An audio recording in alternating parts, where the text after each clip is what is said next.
Paramashivoham Nithyananda Paramashivoham Nithyananda Paramashivoham Nithyananda Paramashivoham Nithyananda Paramashivoham Nithyananda Paramashivoham Nithyananda Paramashivoham Nithyananda Paramashivoham Om Nithyananda Paramashivoham Nithyananda Paramashivoham Nithyananda Paramashivoham Nithyananda Paramashivoham Nithyananda Paramashivoham Nithyananda Paramashivoham Nithyananda Paramashivoham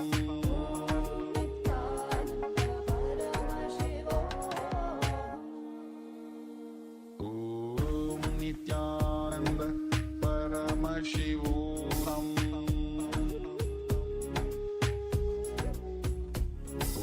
Om Nithyananda Paramashivoham Om Nithyananda Paramashivoham Nithyananda Paramashivoham Om Nithyananda Paramashivoham Nithyananda Paramashivoham Om Nithyananda Paramashivoham Om Nithyananda Paramashivoham Om Nithyananda Paramashivoham Nithyananda Paramashivoham Om Nithyananda Paramashivoham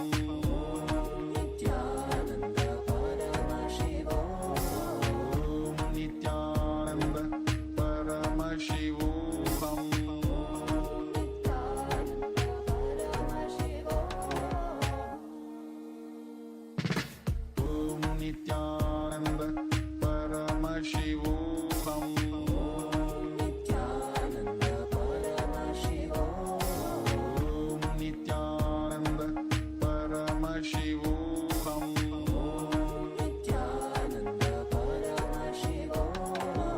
Om Nithyananda Paramashivoham Nithyananda Paramashivoham Om Nithyananda Paramashivoham Nithyananda Paramashivoham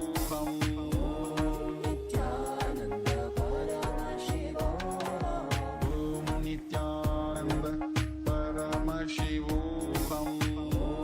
Nithyananda Paramashivoham Nithyananda Paramashivoham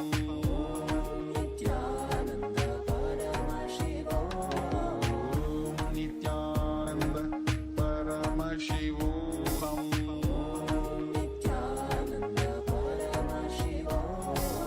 Om Nithyananda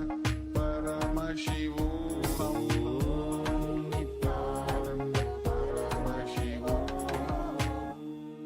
Om Nithyananda Paramashivoham Nithyananda Paramashivoham Om Nithyananda Paramashivoham Nithyananda Paramashivoham Om Nithyananda Paramashivoham Nithyananda Paramashivoham Om Nithyananda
Paramashivoham Nithyananda Paramashivoham Nithyananda Paramashivoham Nithyananda Paramashivoham Nithyananda Paramashivoham Nithyananda Paramashivoham Nithyananda Paramashivoham Nithyananda Paramashivoham Nithyananda Paramashivoham Nithyananda Paramashivoham Nithyananda Paramashivoham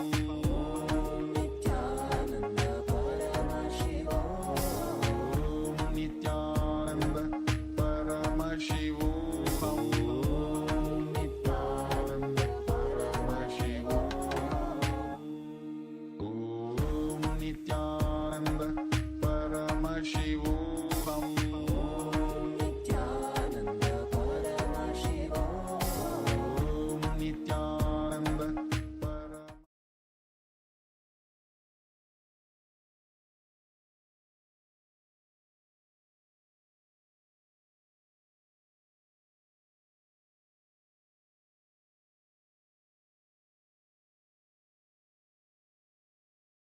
Nithyananda. We welcome all the Paramashivoham program participants to the first session of the day, Nithyananda Yoga.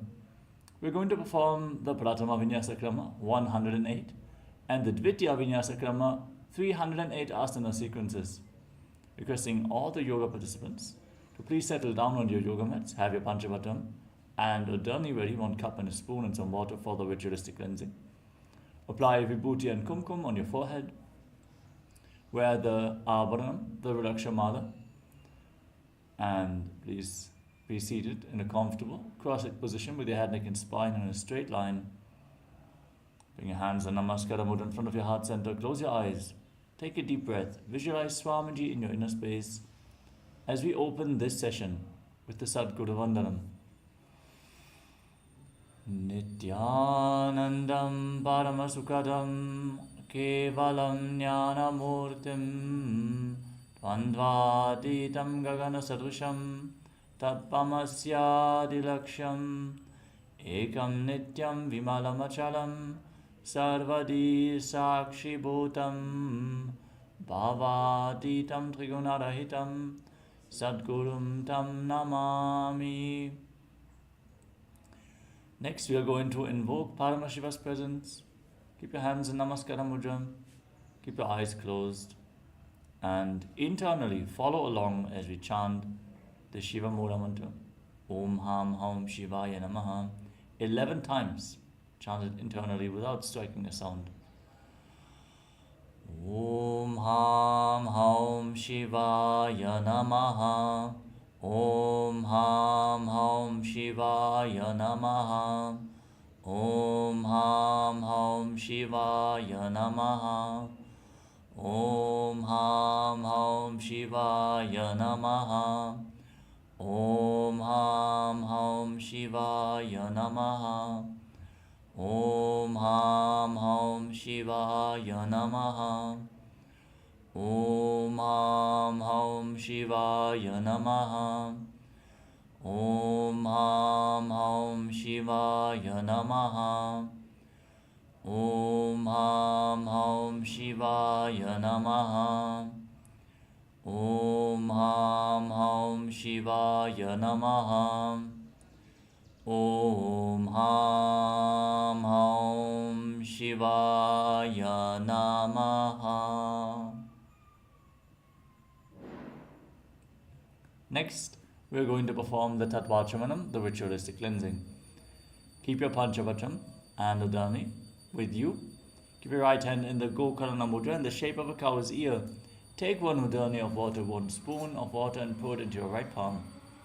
Each time the word Swadha is chanted, sip the water from the bottom of your right palm. Om Atmatattvam Shodayami Swadha. Take another udani of water into your right hand.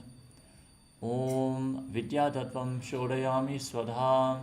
Take another Udonia photo into your hand. Om Shiva Tattvam Shodayami Swadaha.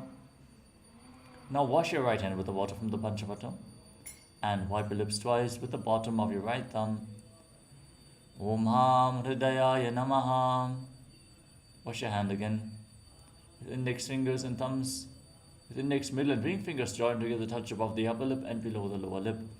Then wash your hand again.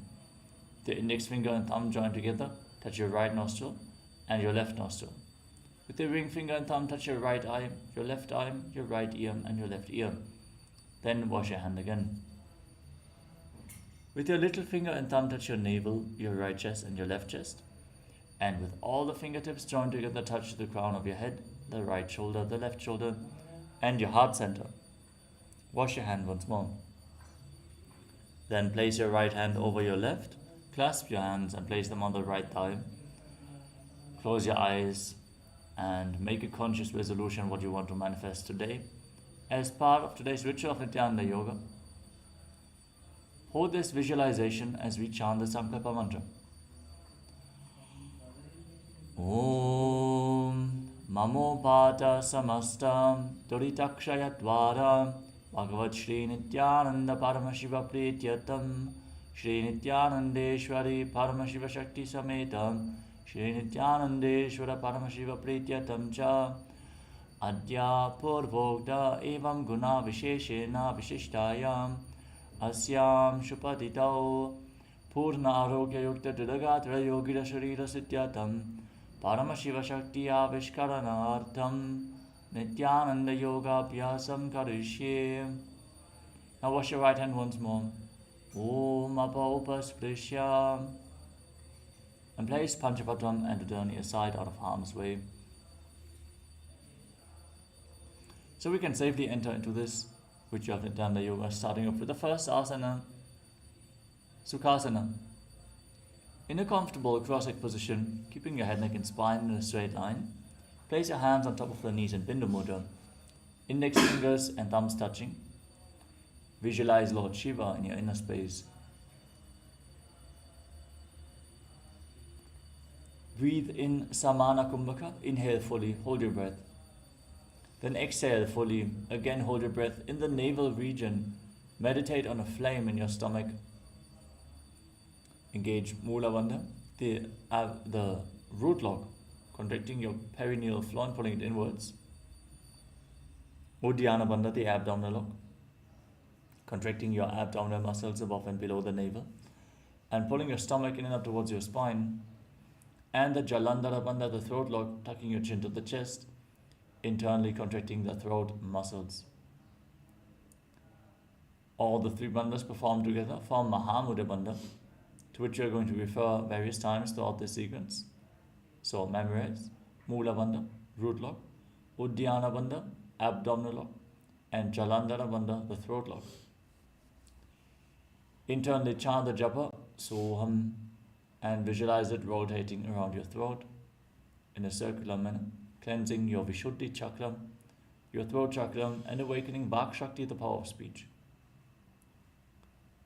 With this, we covered all the components for the first asana of the sequence, Sukhasana.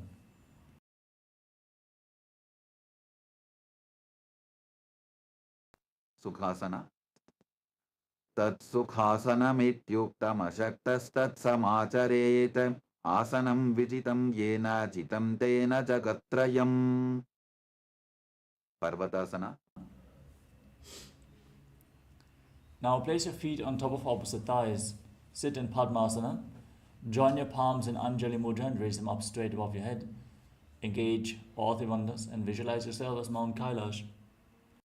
Athavakshe Mahadeva Parvatasana Mangalam Yatkritva Sthira Rupi Syat Shatchakradi Vilopanam. Halibhasana.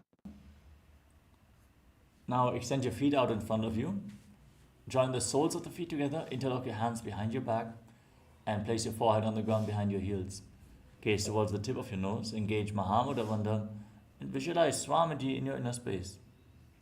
Purava Vidhiyahu Me Jano Ubhai Pagathali Samputatano Vishtupachedovo karalyavo dachina karso vam gahavo. Nadi Bhavasana. Now extend your arms out in front, cup your palms and place them on the ground in front of your feet. With your forehead on the ground behind the heels, gaze to the nose, engage all the bandhas and visualize yourself as a snake.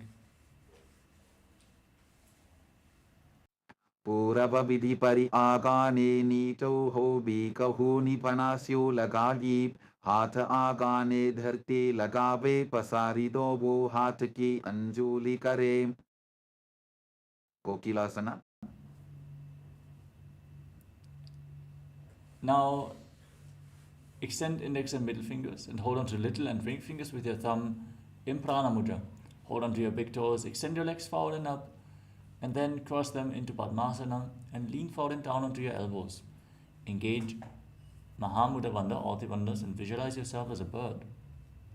Athan yadasanam vakshye yena siddho bhavenaraha akasmad vayu sancharam kokilatyasanena cha.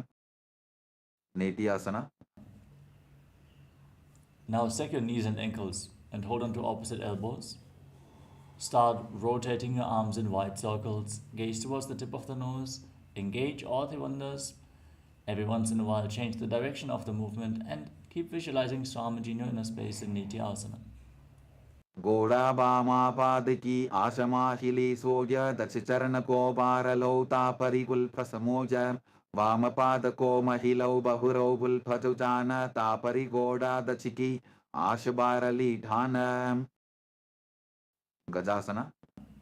Now place your palms flat on the ground and keep your hips raised.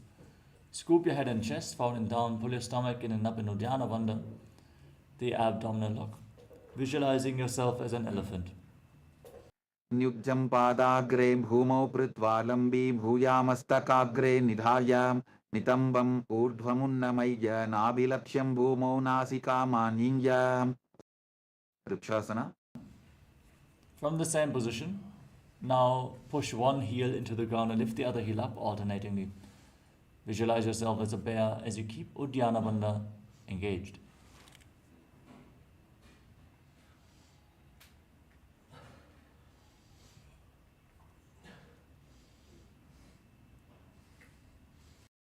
Ekaikam padama puncha gajasanam kuryat trikshasanam bhavati. Vaishasana. Now rise up onto the tips of your big toes if you can. Bring your hands in front of the chest in Hridaya Mudra with index, middle and ring fingers joined together. Engage Uddiyana Bandha and visualize Swamiji in Vaishasana. Keshe napada yugalam bandvatishte dadho mukhaha atha vaishyavakshe yatkritva satyavan bhavet. Balalingasana. Next up is Urdhva Janukarna. Stand with your heels together, toes pointing outwards and knees bent in Arimandi posture. Remember Arimandi, we're going to perform it in the various different karanas of this sequence. Bring your hands to the chest, keep your elbows raised. Then lift one knee up along the center of your body and follow along with the respective hand on both sides in graceful circular movements.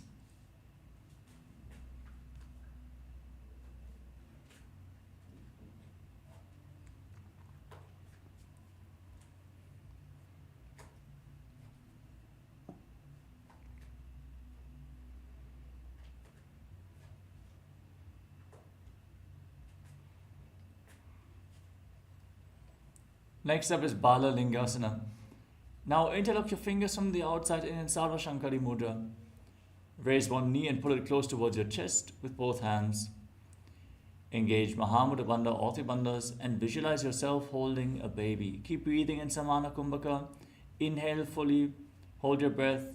Exhale fully, hold your breath, and meditate on the flame in your navel. Internally chant the japa Soham continuously without striking a sound.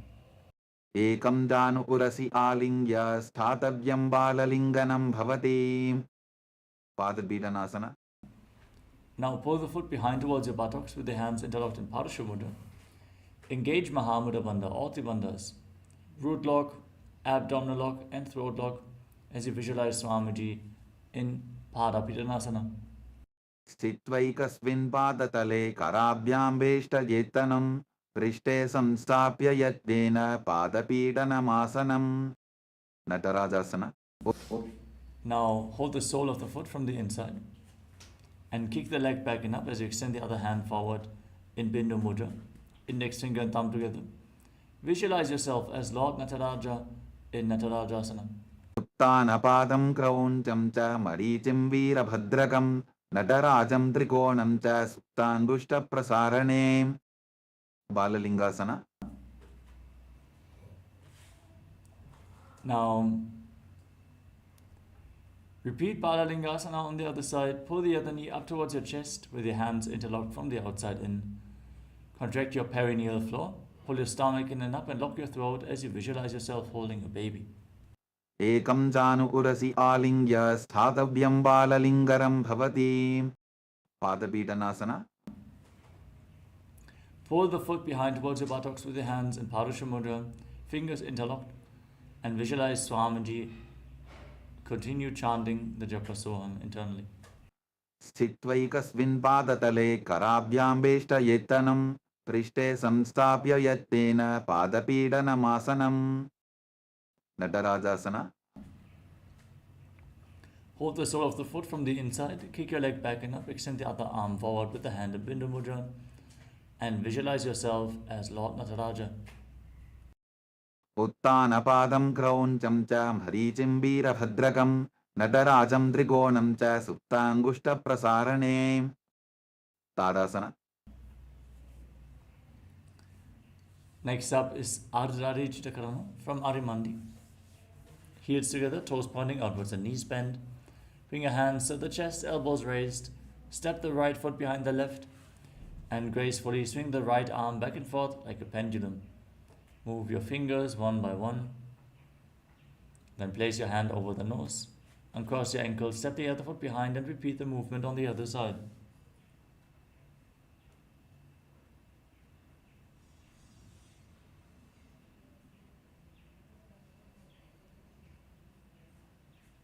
Moving on to the skeleton dance. Now visualize yourself as a skeleton and shake your body intensely.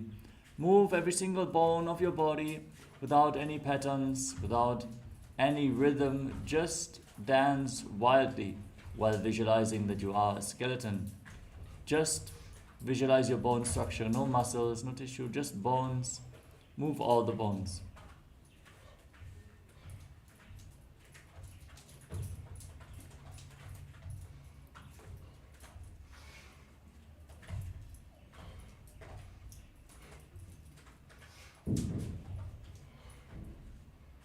Moving on to Katechinakarana from Arimandi.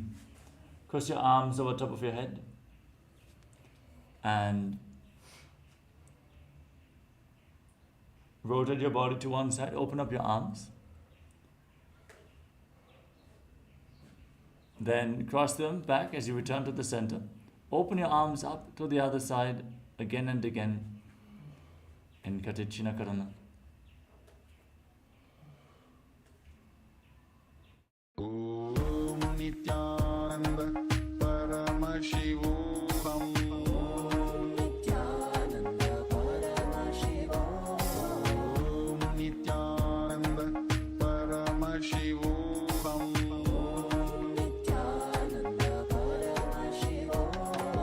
Om Nithyananda Paramashivoham.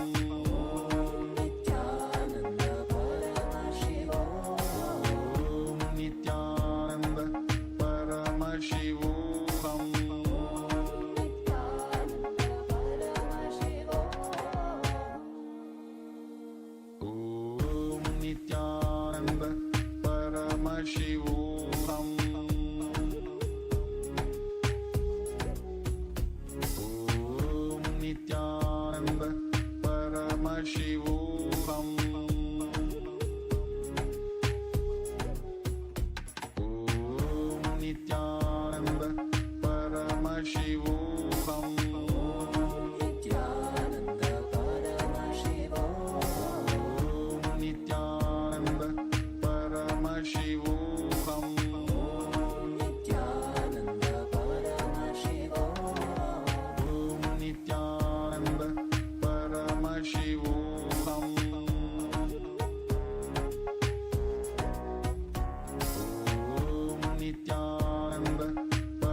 Nithyananda. Sorry for the technical glitch.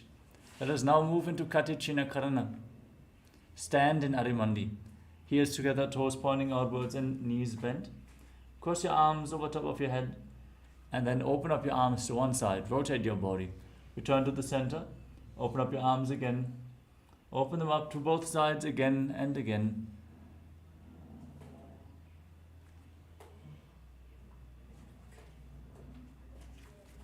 Moving on to Tadasana. Now stand on the tips of your toes.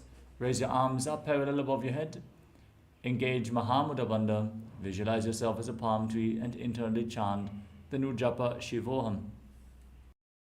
महामुद्राबद्ध कोनौ tadasana विभेदकान् विनोत्तानं सदा कुर्यादन्तर्वत्नी पतिप्रियाम्. Uttanasana. Now lean forward and down and place your palms on the mat. Engage Mahamudra Bandha, all three bandhas. And visualize Swamiji in your inner space in Uttanasana. महामुद्राबद्ध कोनौ tadasana विभेदकान् विनो. Now walk your hands forward and step your feet back into a tall plank position. Lock your throat and rotate your head from side to side as you visualize Swamiji in your inner space. गजासनवस्थित्वा मस्तकं वारं वारं दक्षिणकुक्षिं सव्यकुक्षिं नजेत् तरक्स्वासनं भवति. Bhujangasana. Now lower yourself down. Lay on your stomach with your hands at the side of the shoulders. Raise your head and chest by the strength of your lower back.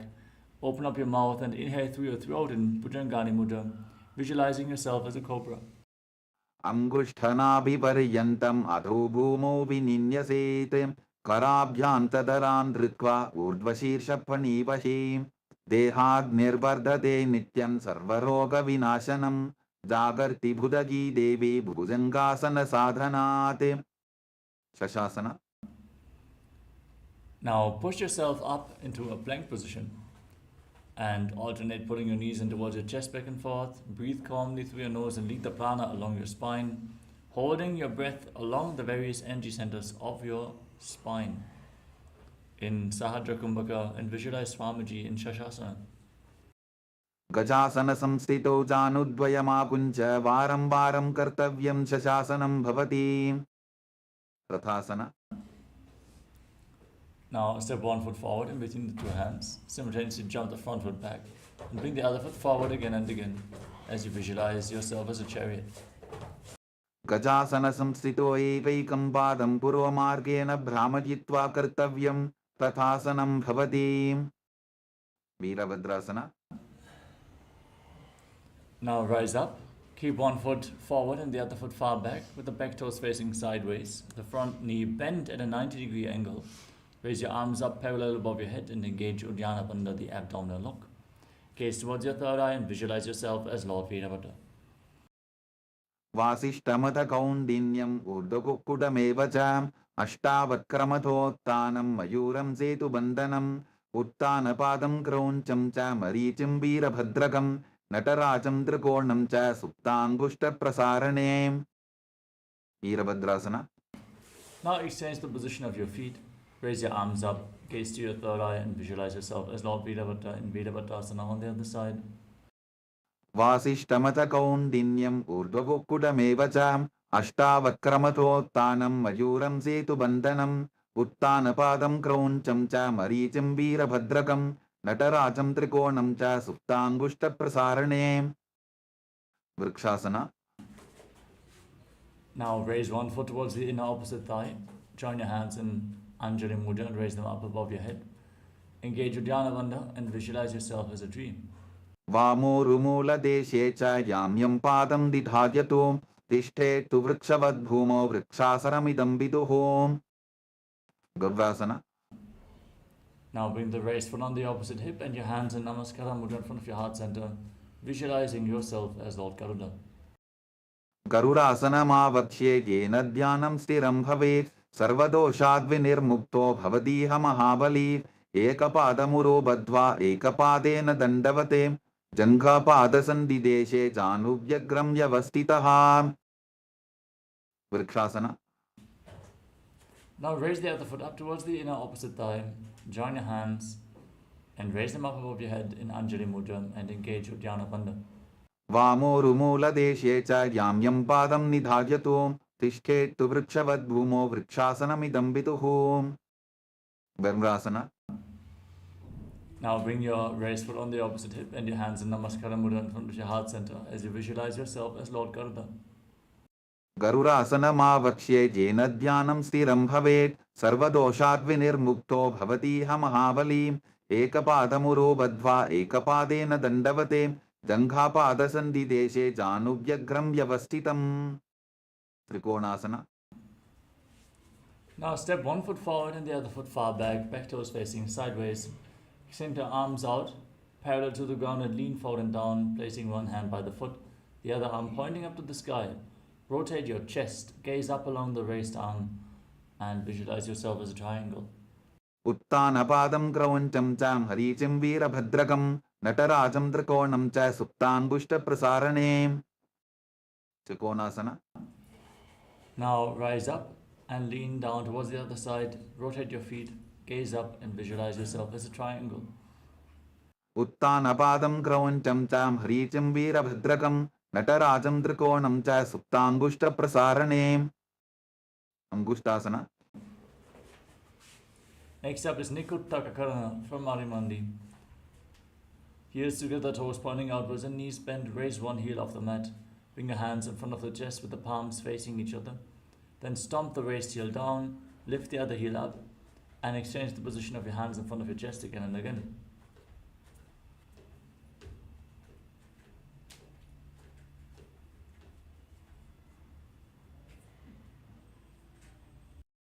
कबन्धासनमित्याहुः गोरक्षासनमेव च अंगुष्टमुष्टिकं न्येयं ब्रह्मप्रसादितं तथा.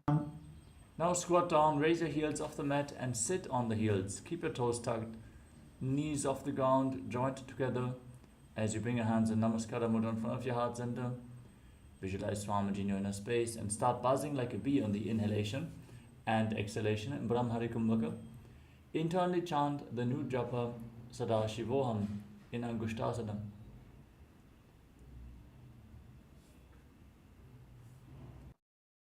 Saurasana. Now extend one leg forward. Keep your hands at the side of the body with the palms facing forward in Vara Mudra. Fingertips barely touching the ground. Keep buzzing like a bee and visualize Swamiji.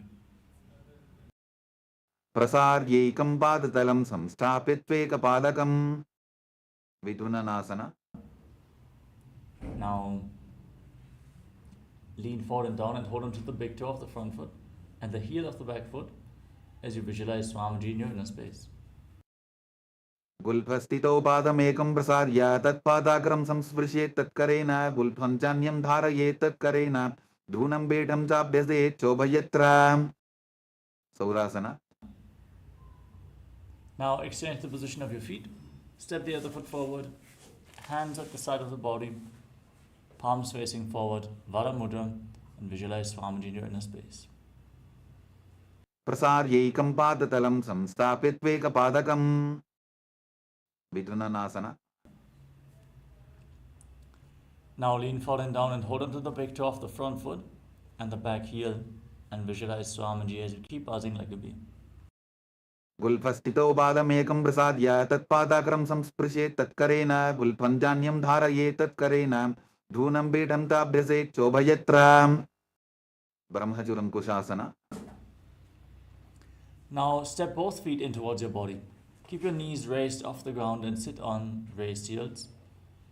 Separate your knees and place your hands on top where the palm is facing up. Lock your throat and gaze towards the gap between the palms as you visualize Swamiji in your inner space. दोबू फणा पानी होए वैसे AD तो बुदानी वैसे कोरपकतल्या की माहिली Ayush माहेरा शेमिली. कपिलासना. Now drop your knees down. Keep your toes tucked and sit on raised heels. Place your hands on your thighs and gaze towards your nose. Pull your stomach in and up in Uddiyana Bandha and visualize yourself as sage Kapila Muni. उभई पकथली समठहरावे तिनको माहिली core मिलावे फना पानी कुकर होए वैसे एडी दोबू जोनी निवैसे. भद्रकोरकासना. Now shift your gaze up towards your third eye. Hold the body posture and visualize Swamiji. दोवो पकतली संपुट करे कोरवारली भूपरि धरे कोरवारली राखे ऐसे तापरी मूल द्वार डिकी बैसे सूर्यासना. Now raise your knees off the ground and bring them wide apart with the soles of the feet together. Sit on raised heels, join your thumbs and little fingers and open up your palms, resembling a lotus flower in Padma Mudra. Raise your arms up straight above your head, gaze up through the gap between the palms, pull your stomach in and up, and visualize Lord Surya in your inner space.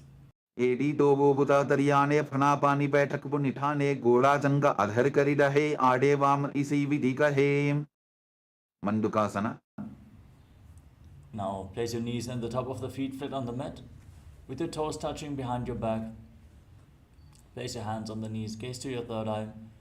Press your tongue up against the palate of your mouth in Mandukya Mudra and breathe calmly through your nose in Sahadra Kumbhaka, leading the prana along your spine as you visualize yourself as a frog. पाद तलौ पृष्ठ देशे अंगुष्टे द्वे च संस्पृशेते जानु युग्मं पुरस्कृत्य साधयेन् मंडुकासनम्. उत्तान मंडुकासना. Now raise your arms up, cross them behind your back and hold on to opposite shoulders. Pull your stomach in and up in Uddiyana Bandha and press your tongue up, gaze to your third eye and visualize yourself as a frog. मंडुकासन मध्यस्थं कोटपराभ्यां धृतं शिरः एतद्भ्येकवदुत्तानम् एतदुत्तान मंडुकम्. सिंहासना. Now cross your feet and sit on raised heels.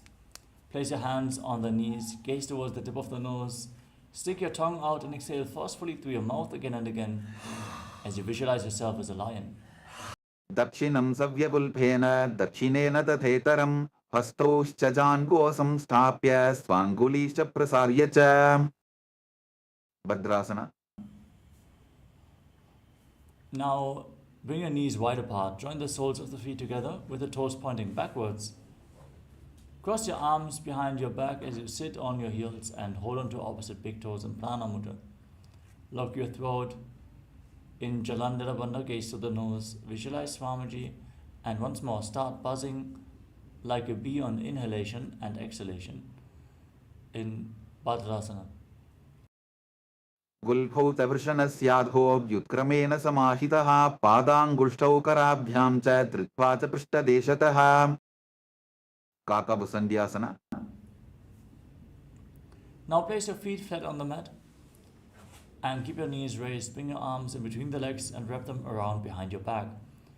Try to interlock your fingers behind your back in Parashu Mudra as you gaze to the tip of the nose and visualize yourself as a crow. प्रथमे बेसको कृठाने दोवो हाथपकं वीच आने तिनको मोडी नल्या परिल्यावे पिष्टपछे काकसी करावे. कानीपोआसना. Now place your palms on the ground in front of you. Bring your knees onto your arms towards your armpits. Lean forward, find balance. Lift your feet off the mat and visualize yourself. Visualize Swamiji in your inner space. आसन को गुण आशीर्षिता होगी तो आची होई. कपालियासना. Now place your head on the ground, forming a triangle between your head and your hands. Bring your knees onto your elbows, your hips above your shoulders, and then kick your legs up into a headstand.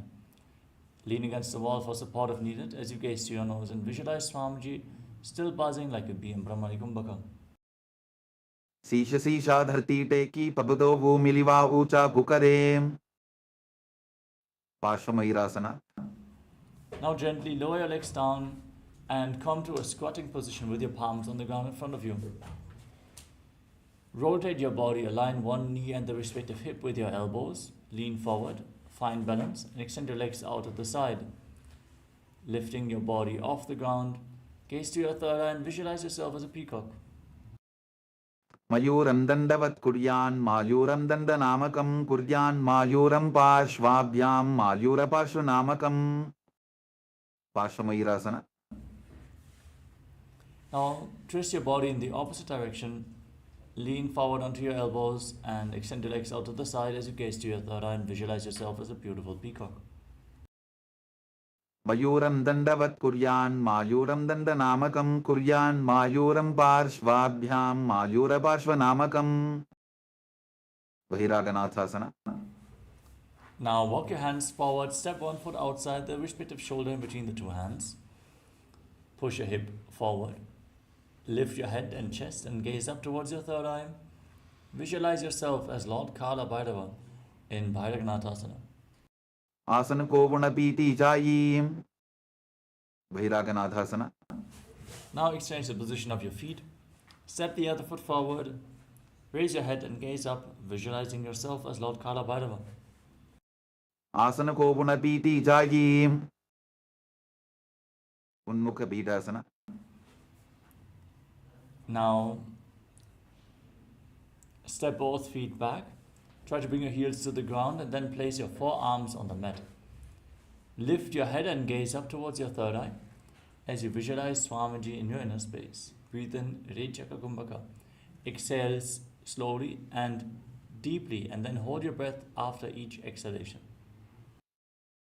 Bhunnistau januni hastau chatushpadama manmuham utthapitan upala katistalam abhiruka.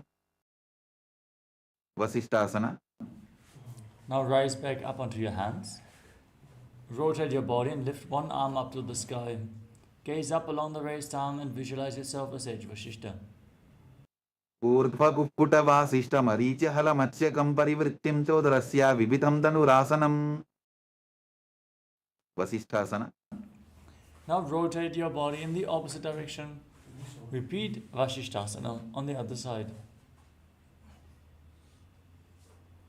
Urdhva kukkuta vasishta maricha hala matsyakam parivrittim chodrasya vibitham dhanurasanam. Anjaniyasana. Now come to a seated position with your legs extended forward.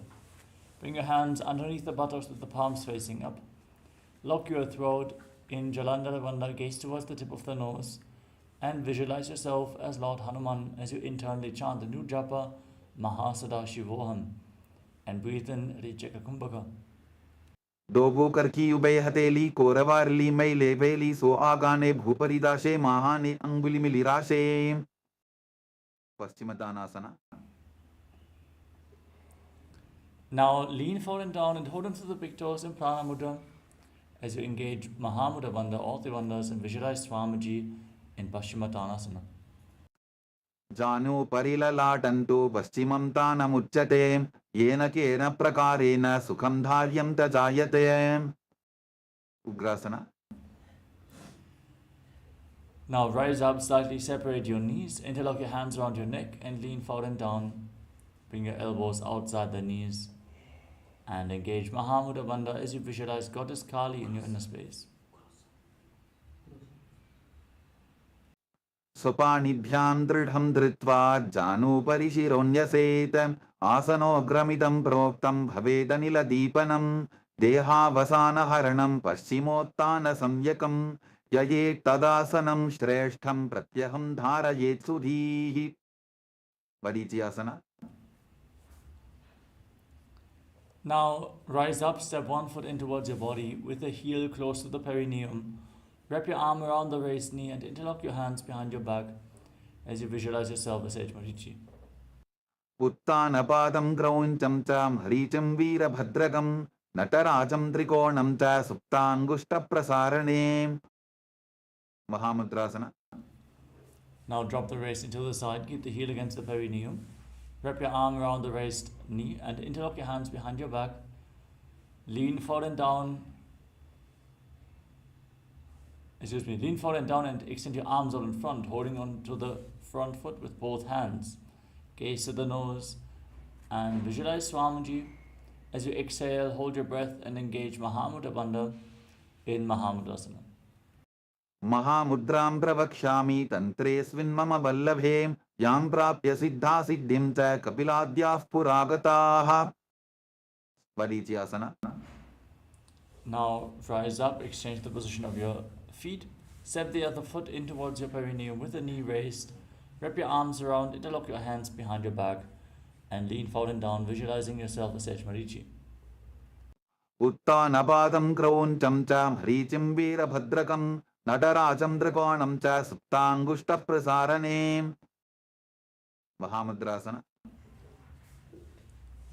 Now drop the wrist into the side, keep the heel against the perineum and lean forward and down. Catch the front foot with both hands if you can, otherwise you can hold onto your shin. Try to bring your forehead against your knee as you engage Mahamudra Bandha, gaze to the nose and visualize Swamiji. Mahamudram pravakshami tantresmin mama vallabhe yam prapti siddha siddhim cha kapiladyah puragataah. Bhadrasana.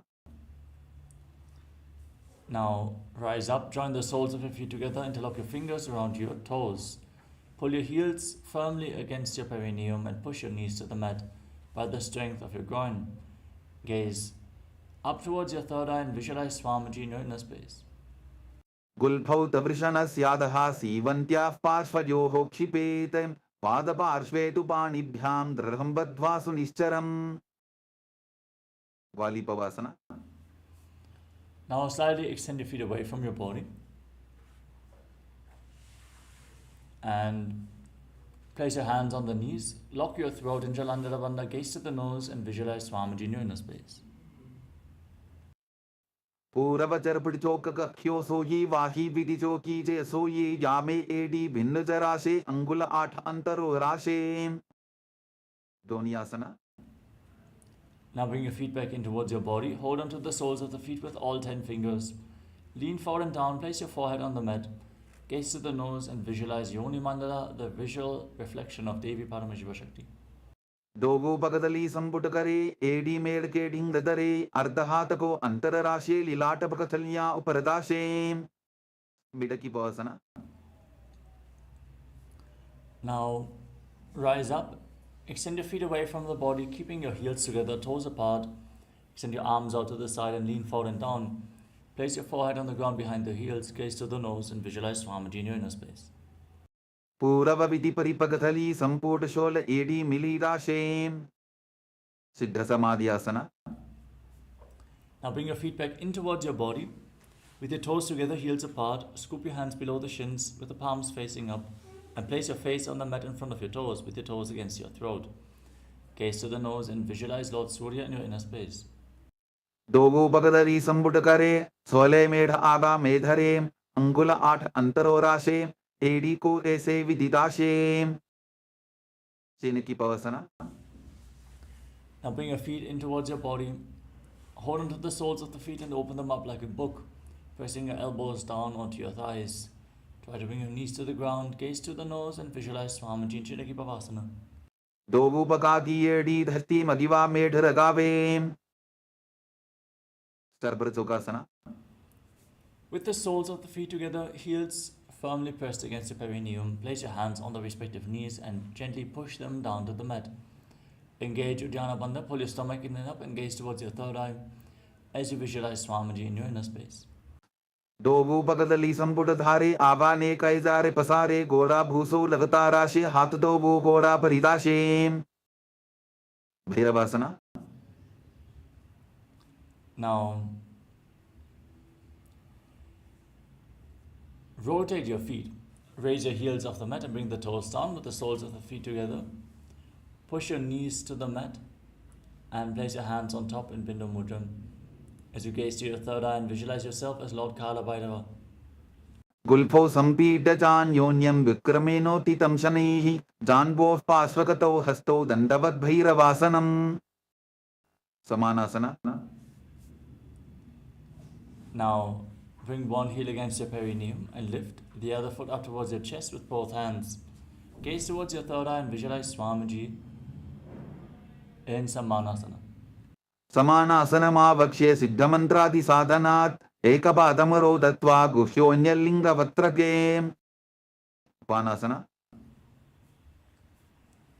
Now, lift the leg over your shoulder and extend your opposite leg forward and up.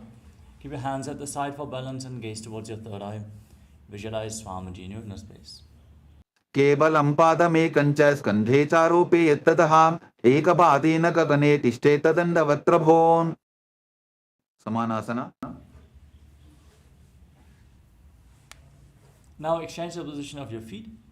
Lift the other foot towards your chest, gaze to your third eye and visualize Swamiji. समानासनमावक्ष्य सिद्धमन्त्रादिसाधनात् एकपादमरौ दत्त्वा गुह्योऽन्यलिङ्गवत्रगे. Apanasana. Now lift the leg up over top of your shoulder and keep your hands down on the ground at the side of your body as you extend the opposite leg forward and up. Gaze towards your third eye and visualize Swamiji. केवलं पादमेकं च स्कन्धे चारोप्य यत्ततः एकपादेन तदने तिष्ठेत दण्डवक्त्रभो. Vomkhasana. Now stick your knees in front and keep your feet outside opposite hips. Interlock your fingers and place them on the top knee as you gaze to your nose and visualize the face of a cow in Gomukhasana. Breathe in Sheetkari Kumbhaka. Hiss through your teeth on the inhalation. Exhale through your nose and internally chant the new japa Om Nithyananda. सव्ये दक्षिणवुल्फन्तो पृष्ठपार्श्वेन योजयेत् दक्षिणेति तथा सद्यं गोमुखं गोमुखं यथा. Anasuyasana. Now hold on to your big toes in Prana Mudra. Engage Uddiyana Bandha. Gaze to the nose and visualize yourself as Rishikana Surya. दक्षिण कोटो नीचो ठाने बाबोता के ऊपर आने गोड़ा संधि मिलावे भारी आड़ा पद बुनिदे संधि पसारी. Anusuyasana 2. Now interlock your hands behind your back and lean forward and down. Bring your chin over the knees. Try to touch your nose to the mat. Gaze to the nose and visualize yourself as Rishikana Surya. जीमना कोदा की संधि उपरिटा बागोड़ा की संधि मिलाई राशे गोरा से उले पकतल्यालो आरवाई सुधा राशे. Garvasana 2. Now place the right foot flat on the mat and bring the left heel against your perineum. Place your hands on the respective knees. Gaze to your nose and visualize yourself as Lord Garuda. दावोपकमोड़ी येडी बाहिला वल्भमूलद्वारनी सैदे. Naradasana. Now sit on the heel, interlock your hands around your neck and twist your elbows outside the raised knee. Gaze up towards your third eye and visualize yourself as Sage Narada. पिष्टिजवाम वग्दली केरी भूपरिता हिलवा वेभेरी गोड़ा स्वरूप no है जोगी दचिपाशिती राशे सोयी. Matsya. Now place the left foot on the right thigh. Hold onto the right shin with your left hand and the right big toe with the right hand in Prana Mudra as you gaze to your nose. And visualize Matsya, the fish avatar of Lord Vishnu in Matsya Pitakasana. वामेन वामाङ्गुष्टन्तो गृहीतं मज्जवीतकं योरिवामेन संबीड्य मेढ्रातुपरि दक्षिणम्. Vomkhasana. Now again stake your knees in front. Interlock your fingers on the top knee. Gaze to the nose and visualize the face of a cow. Keep breathing in Sheetkari Kumbhaka in Gomukhasana on the other side. सव्ये दक्षिणवुल्फन्तो पृष्ठपार्श्वेन योजयेत् दक्षिणेति तथा सद्यं गोमुखं गोमुखं यथा. Anasuyasana. Now hold on to your big toes. Pull your stomach in and up and gaze to your nose, visualizing yourself as Rishikana Surya. दक्षिण कोटो नीचो ठाने बाबोता के ऊपर आने गोड़ा संधि मिलावे भारी आड़ा पद बुनिदे संधि पसारी. Anusuyasana 2. Interlock your hands behind and lean forward and down as you bring your nose to the mat. जीमना कोदा की संधि उपरिटा बागोड़ा की संधि मिलाई राशे गोरा से उले पकतल्यालो आरवाई सुधा राशे. Garvasana 2. Now place the left foot flat and bring the right foot against your perineum. Hands on the knees, gaze to the nose and visualize yourself as Lord Garuda. दावोपकमोड़ी येडी बाहिला वल्भमूलद्वारनी सैदे. Naradasana. Now sit on the right heel and interlock your hands around your neck. Twist your elbows outside the raised knee and gaze towards your third eye, visualizing yourself as Sage Narada. पिष्टिजवाम वग्दली केरी भूपरिता हिलवा वेभेरी गोड़ा स्वरूप no है जोगी दचिपाशिती राशे सोयी. Matsya. Now place the right foot on the left thigh. Hold on to the left big toe in Prana Mudra and the left chin as you gaze to the nose and visualize Matsya, the fish avatar of Lord Vishnu. वामेन वामाङ्गुष्टन्तो गृहीतं मज्जवीतकं योरिवामेन संबीड्य मेढ्रातुपरि दक्षिणम्. Matsyendrasana. Now, extend your legs out in front. Then place the left foot on the right thigh. Raise the right knee. Twist your left elbow outside the raised knee. Place the hand by the neck and the other hand on the ground behind you. उदिरं पश्चिमाभासं कृत्वा तिष्ठति यत्ततः नम्राङ्गं वामपादं हि तक्षचानुपरिन्यसेत्. Ubasana. Now, extend your front hand down towards the foot. Elbow outside the raised knee and hold into the big toe in Prana Mudra. Place the other hand on your ear. Gaze up towards your third eye and visualize yourself as a camel. Asana ko guna jholo jaye. Matsyendrasana 2. Now place the hand from the ear to the ground behind you. Twist your spine, gaze up towards your third eye and visualize Sage Nithyananda in Matsyendrasana 2. वत्सेन्द्रपीठं दृढरप्रदीप्तिं प्रचण्डरपन्दलखण्डनास्त्रम् अभ्यासतत्कुण्डलिनी प्रबोधं दण्डस्थिरत्वं हि ददाति पुंसाम्. Matsyendrasana. Exchange the position of your legs. Place the right foot on the left thigh. Twist your right elbow outside the raised knee and place the left hand on the ground behind you. Gaze to your third eye and visualize Sage Nithyananda, the master of Hatha Yoga. उदिरं पश्चिमाभासं कृत्वा तिष्ठति यत्ततः नम्राङ्गं वामपादं हि तक्षचानुपरिन्यसेत्. Ubasana. Now extend the front hand down towards the foot and hold onto the big toe in Prana Mudra. Place the other hand on your ear, gaze towards your third eye and visualize yourself as a camel. आसन को गुण झोलो जाये. Matsyendrasana 2. Now place your hand on the ground behind you, twist your spine even more, gaze to your third eye and visualize Sage Nithyananda. वत्सेन्द्रपीठं दृढरप्रदीप्तिं प्रचण्डरपन्दलखण्डनास्त्रम् अभ्यासतत्कुण्डलिनी प्रबोधं दण्डस्थिरत्वं हि ददाति पुंसाम्. Padmasana. Now place your feet on top of opposite thighs. Sit in Padmasana with your hands on the knees. Engage Mahamudra Bandha. Gaze to your nose. Breathe in Shitali Kumbhaka. Roll up your tongue and inhale through the tongue like a tube. Then exhale through the nose again and again. As you internally chant the new japa Om Nithyananda Mahasadaशिवोहम, visualize yourself as Lord Shiva in Padmasana.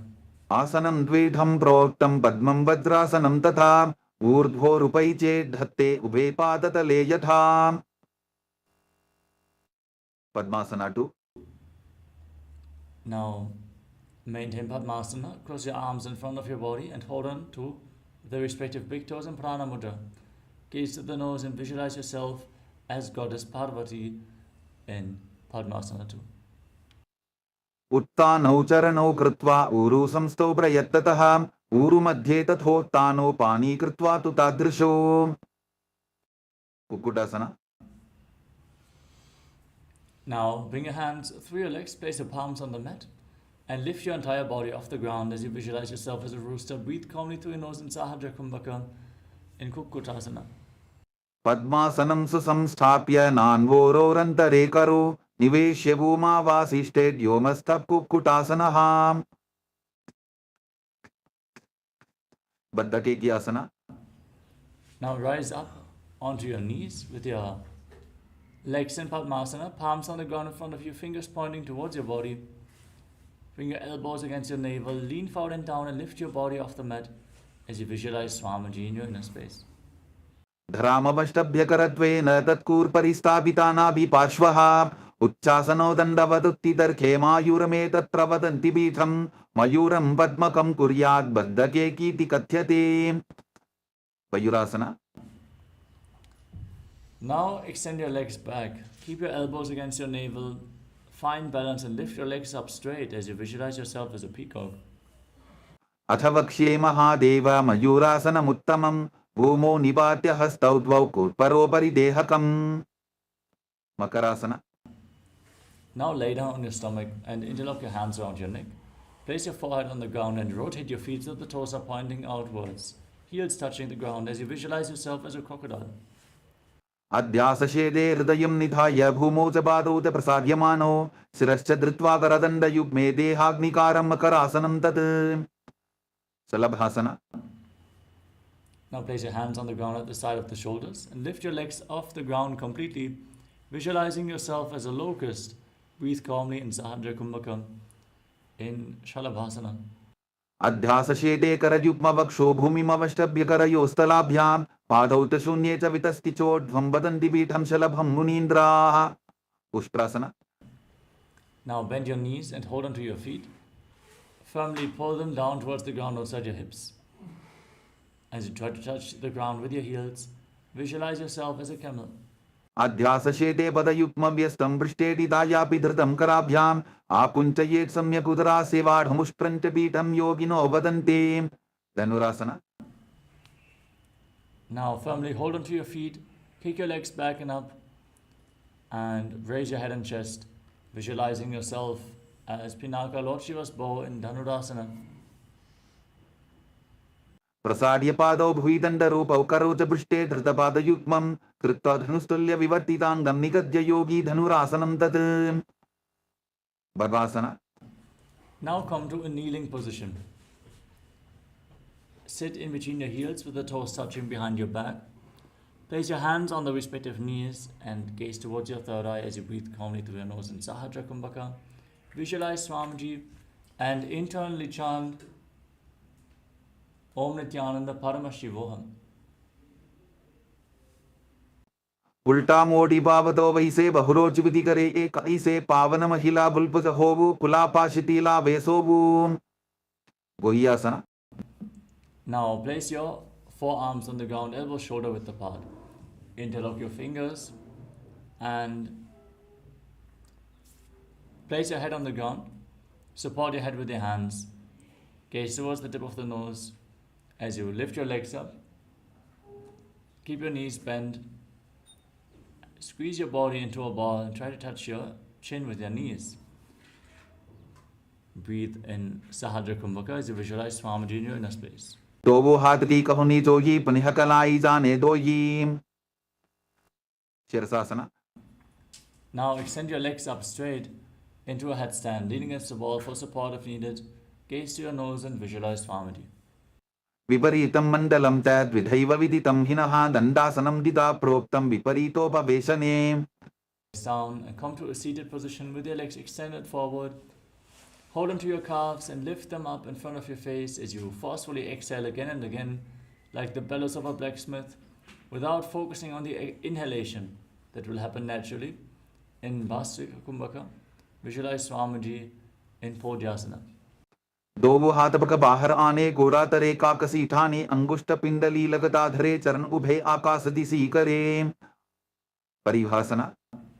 Now bring your hands behind your back, hold onto opposite shoulders, keep your legs raised, gaze to your third eye and visualize yourself as a maze. उत्तान शयनं कृत्वा पादौ मिलित्वा प्रसाद्याय नितम्बं भूमौ स्पृष्ट्वा हस्ताभ्यां कन्दरां बद्ध्वा. नौकासना. Now extend your arms out in front. Keep forcefully exhaling as you gaze to your third eye and visualize yourself as a boat. उत्तान शयनं कोट्पराभ्यां भूमिं वष्टद्य हस्तो नितम्बं निधाय.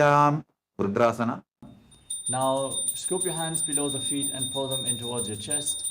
Gaze to your nose and visualize yourself as Lord Rudra. पगरली संकोट करी हाथ से उपक उचाई पकाका अंगूठा दोबो लेबो परली कानी तालवे. उन्मुख पीठासना. Now lay on your back. Place your feet flat on the mat. Keep your knees raised and place your palms on the ground behind the heels. Push your hips off the ground and lock your throat. Hold your breath in Moksha Kumbhaka for a long time as you gaze to the nose and visualize Swamiji in Unmukha Pitasana too. ऊर्ध्वे च जानुनी कृत्वा शवित्वोर्ध्वमुखं तथा उत्थाप्य हस्तौ तिष्ठेत्तु पीठ उन्मुखनामके. Savasana. Now lay down on your back. Keep your hands at the side of the body with the palms facing up. Forcefully pull the awakened Kundalini Shakti up along your spine from the Muladhara all the way to the Sahasrara Chakra. Relax. Completely unclutch from your physical body. Lay completely still. As you visualize your body is dead and Swamiji is liberating you, internally chant the Mahavakya. Om Nithyananda Paramashivoham in Shivasana.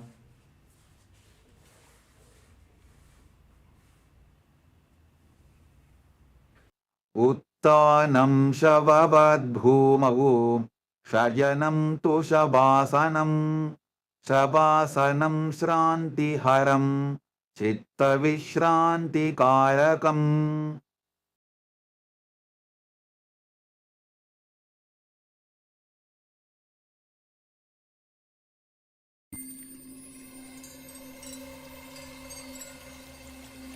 I welcome you all with my love and respect.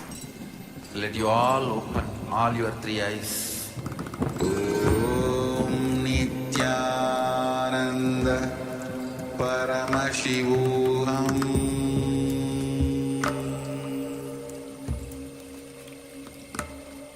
Om Nithyananda Paramashivoham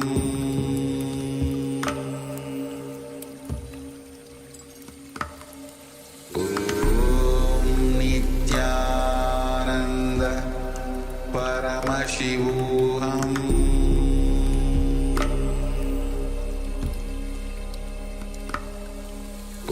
Om Nithyananda Paramashivoham Om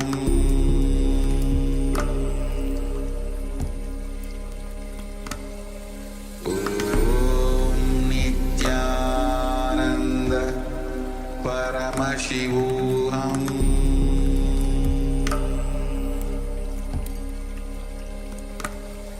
Om Nithyananda Paramashivoham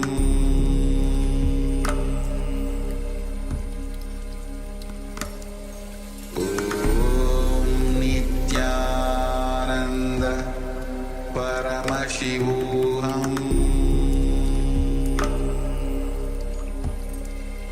Paramashivoham Om Nithyananda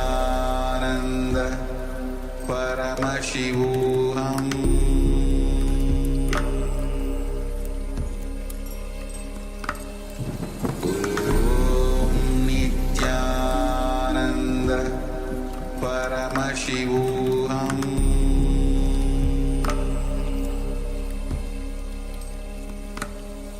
Om Nithyananda Paramashivoham Paramashivoham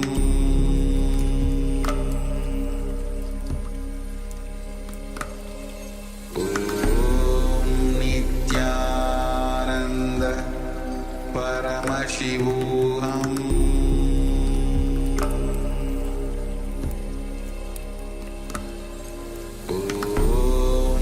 Nithyananda Paramashivoham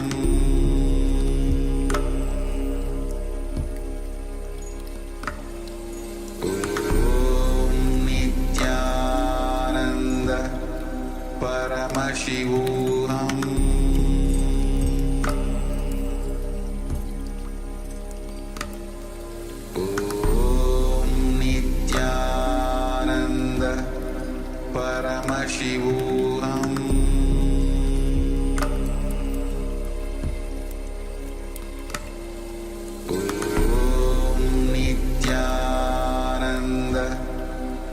Paramashivoham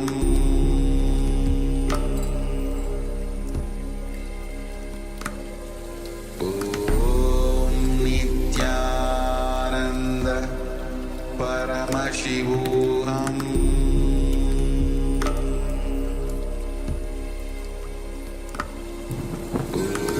Om Nithyananda Paramashivoham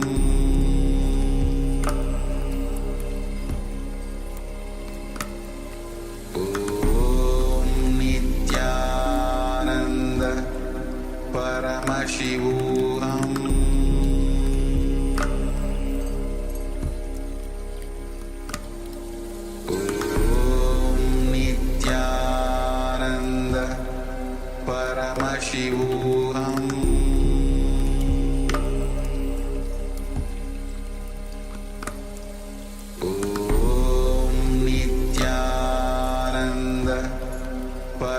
Paramashivoham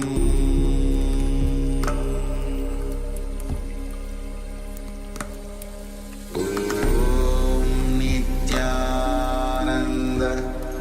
Paramashivoham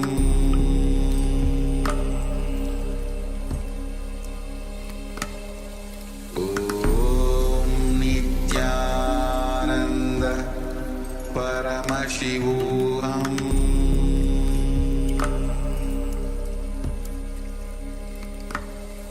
Om Nithyananda Paramashivoham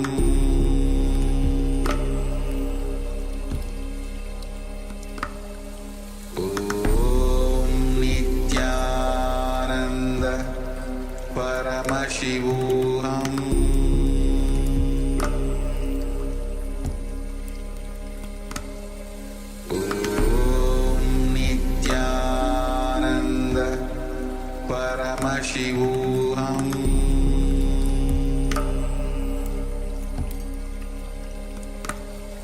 Om Nithyananda Paramashivoham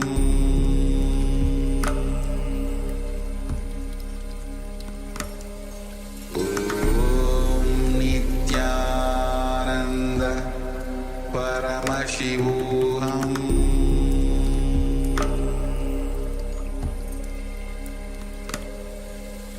Om Nithyananda Paramashivoham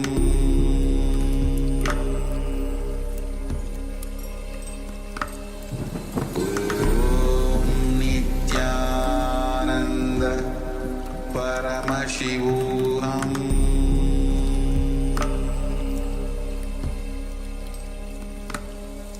Om Nithyananda Paramashivoham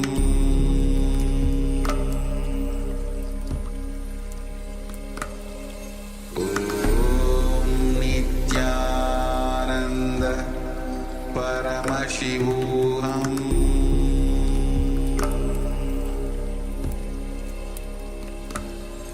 Om Nithyananda Paramashivoham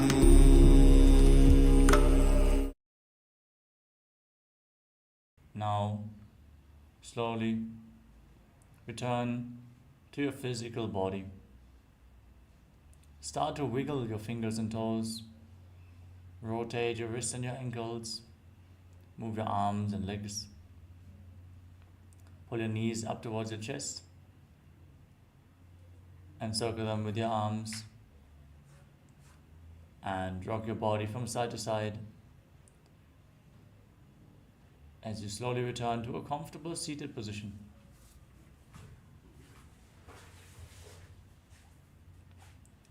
Congratulations, you completed the Pratama Vinyasa Karma, the first 108 asanas of Kailasa's Nithyananda Yoga. I want to thank all the Paramashivoham Level 1 participants for tuning in today for Nithyananda Yoga. And we hope to see you all again tomorrow. For now, get ready for the power manifestation, which is going to be blindfold reading, guided by the Acharyas. So have your blindfolds ready and settle down. For the Paramashivoham Level 2 participants, let us now move on to the next asana of the sequence, Yatasana Nishtasana. Sit in a comfortable posture that brings ease to your physical and mental space. Place your hands on the knees in Bindu Mudra and visualize Swamiji in your inner space as you breathe in Samana Kumbhaka. Inhale fully into your navel region, then exhale fully and hold your breath after in and exhalation. Meditate on a flame in your navel as you internally chant Om Nithyananda Paramashivoham throughout the remainder of the sequence.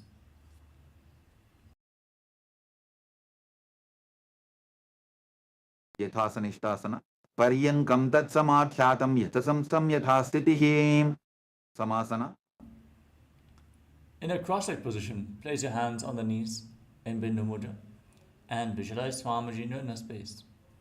इदानीं गर्भिणीनां योगाभ्यासो यथा लघो सुखप्रसवलाभाय प्रोच्यते प्राप्तनेपथीं दण्डपद्मवरद्वाज वीरभद्रसमानितो आसनानि सदा कुर्यात् सुदीर्घैरे च पूरकैः उत्तासना.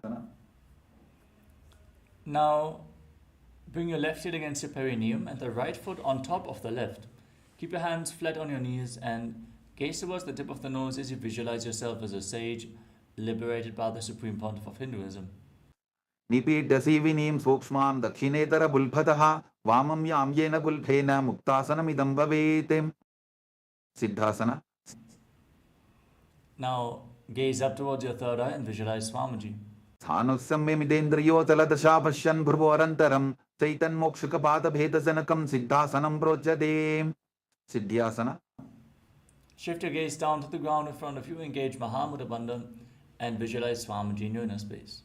वामपालिके इडीचानो सीवनिमदितासुकोठानो. रुद्रासना 2. Now, shift your gaze up towards your third eye, rotate your hands back into Bindu Mudra and visualize yourself as Lord Rudra. वामशरणपरितचिण्डराखे एकचुपतिये सेविदिदाखे. सन्तधुनासना. Now, shift your gaze to your nose and embody tranquility and an unshakable nature. आसन की नमन कीर्तन चलता meet. सिद्धासना 2. Now, cup your hands in front of your navel in Samputa Mudra, resembling a closed lotus flower, and visualize Swamiji in your inner space.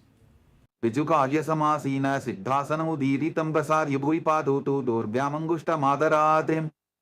बन्धयोन्यासना. Now, maintain your legs in the same position and lock your senses in Shanmukhi Mudra. Place your lips on top of lower and upper lip, your index and ring finger on top of your lower lip and your upper lip, your middle finger on the bridge of your nose, your index finger on your eyes and your thumbs on your ears. Hold your breath in Shanmukhi Mudra as you set the Sankalpa to manifest through the womb of creation. युत्र मध्ये महादेव बन्धयोन्यासने शृणु यत्कृत्वा खेचरो भूत्वा विचरेदीश्वरो यथा. वीरासना.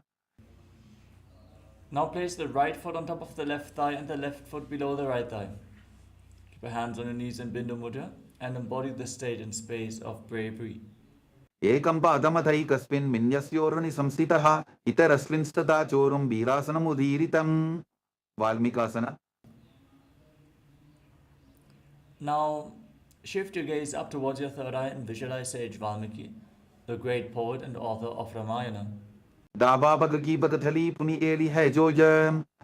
जोनि मुद्रासना. Now keep your hands flat on your knees and gaze to your nose. Visualize Yoni Mandala, the visual representation of Devi Paramashiva Shakti. वामपाद की बगदली चाहि माहिली code. योन्यासना.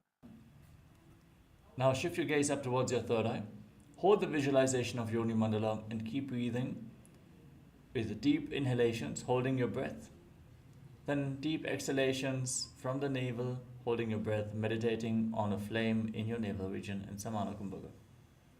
योन्यासनं पर्वतेन योगं योगफले नीलं तत्कारफललं तावत् खेचरो यावदेव हि. भद्रासना 3. Now join the soles of your feet together in front, interlock your fingers around the toes and pull your heels against your perineum. Push your knees to the mat, gaze to the nose and visualize yourself as Lord Veeravata. गुल्फौ च वृषणस्यादः सीवन्त्याः पार्श्वयोः क्षिपेत सवे वल्फं तथा सव्ये दक्षगुल्फं तु दक्षिणे. अघोरासना.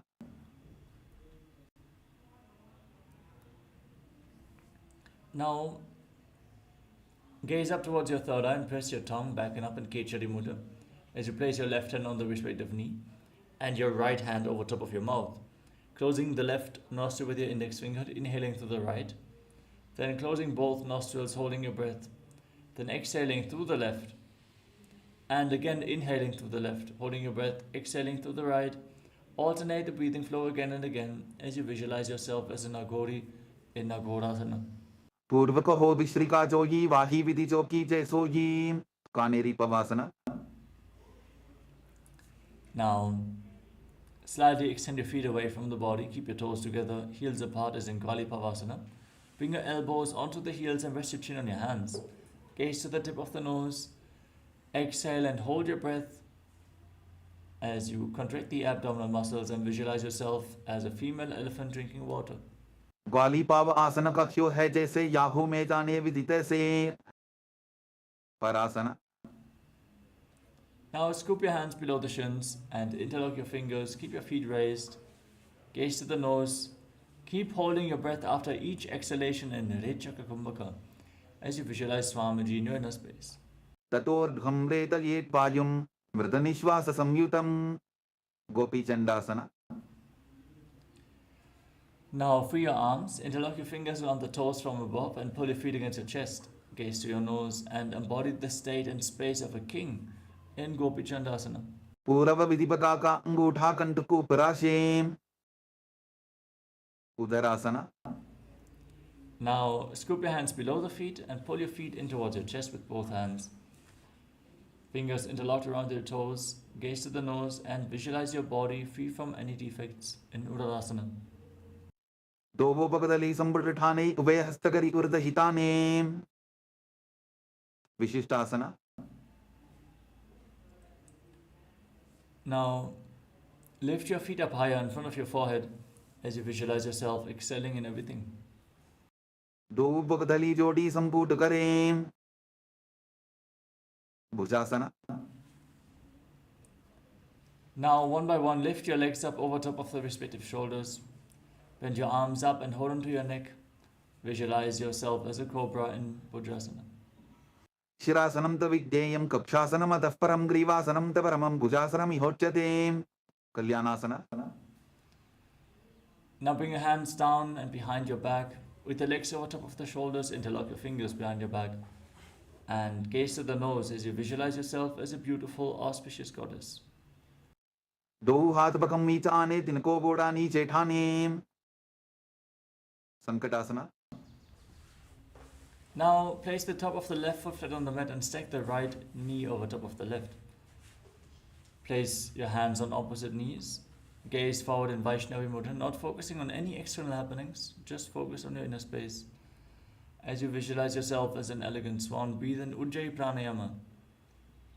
Inhale through nose and mouth and exhale through the left nostril. And keep your throat engaged, making an ocean-like sound from your throat on the in and exhalation. वामपादं चितेर्मूलं सन्न्यसदर् नीतले पातदण्डेन जाम्येन वेष्टयेत् वामपादतम् धेनुकासना. Now slide the left foot outside the right hip and sit in between your heels. Hands on the top knee. Engage Uddiyana Bandha and visualize a cow. अनुषाटी नगर पंजरं वृषिलिन्दवल्यं नीं पच्चन्द्रासना. Now slide the right foot on the left thigh and place the left foot on the right thigh. Bring your left arm behind your back and twist your spine, holding on to opposite thighs. Gaze to your third eye and visualize Swamiji in your inner space. वामजंग परितशिरठाने वामहस्तपिष्टे दिशाने मच्छन्द्रासना 2. Now untwist your spine, hold onto your big toes and lean forward and down, placing your forehead on the ground as you visualize Swamiji in your inner space. प्रसमजी मनातर न जजोजी वामदंग परिला खेसोजी गुरु आसना. Now rise up, interlock your fingers and place them on the left knee, the top knee. Engage Mahamudra Bandhan and visualize Swamiji in your inner space. पूर्वमूले इन्द्रपादस्य कनिष्ठिका प्रदेशवुल्भं संस्थाप्य संकटासना. Now place the top of the right foot flat on the mat and stack the left knee over top.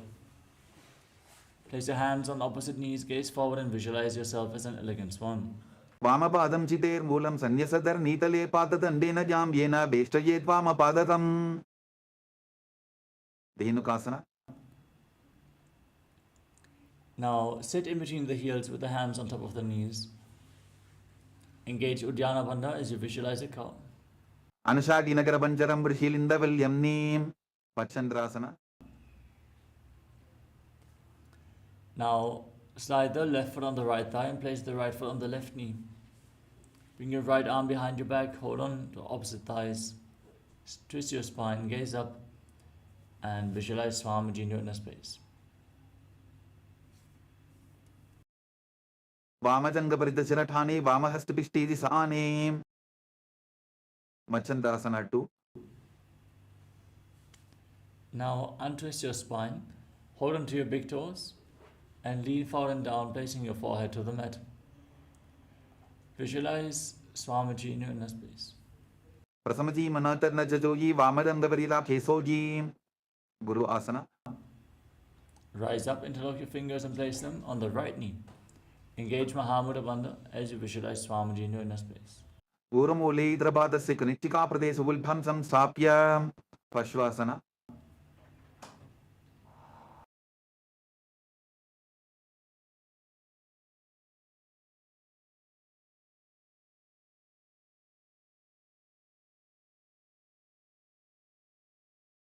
Now place your feet flat on the ground in front of you and pull your knees against your chest with both hands. Gaze towards your third eye and visualize Swamiji in your inner space as you press the tongue back and upwards, insert it into the nasal tract in Kechari Mudra. Padatale Bhumo Nidhagya Chanani Ursi Nidhagya Viparita Hasta Bhyavu Saita Zange Nibadhya. Bodheshokasana. Now hold on to opposite wrists, rest your chin on the knees and gaze to the nose as you visualize yourself residing in an abode of bliss. Dobu Bhagdali Bhuparidare Kormashli Sekare Kurakatasana. Bring your hands below the knees and hold on to opposite elbows. Gaze to the tip of the nose and visualize Swamiji.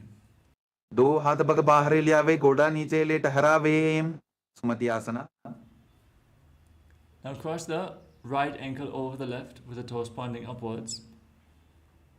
Keep holding onto opposite elbows and gaze to the nose as you visualize the great sage Maharishi Sumati. Muladvari Dharti Baritane Dava Bhagaparita Chavidane Dandasana. Idan.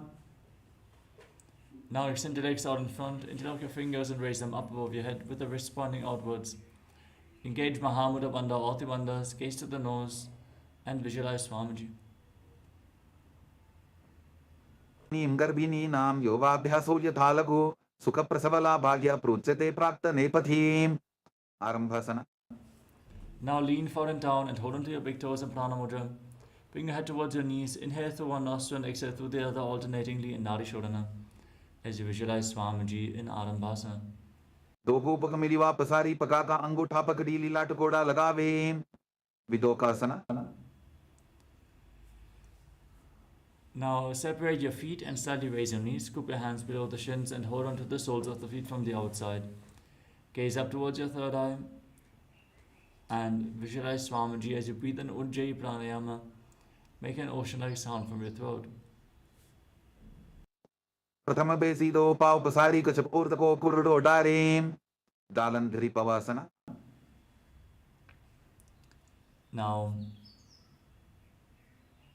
bring your heels together, toes apart.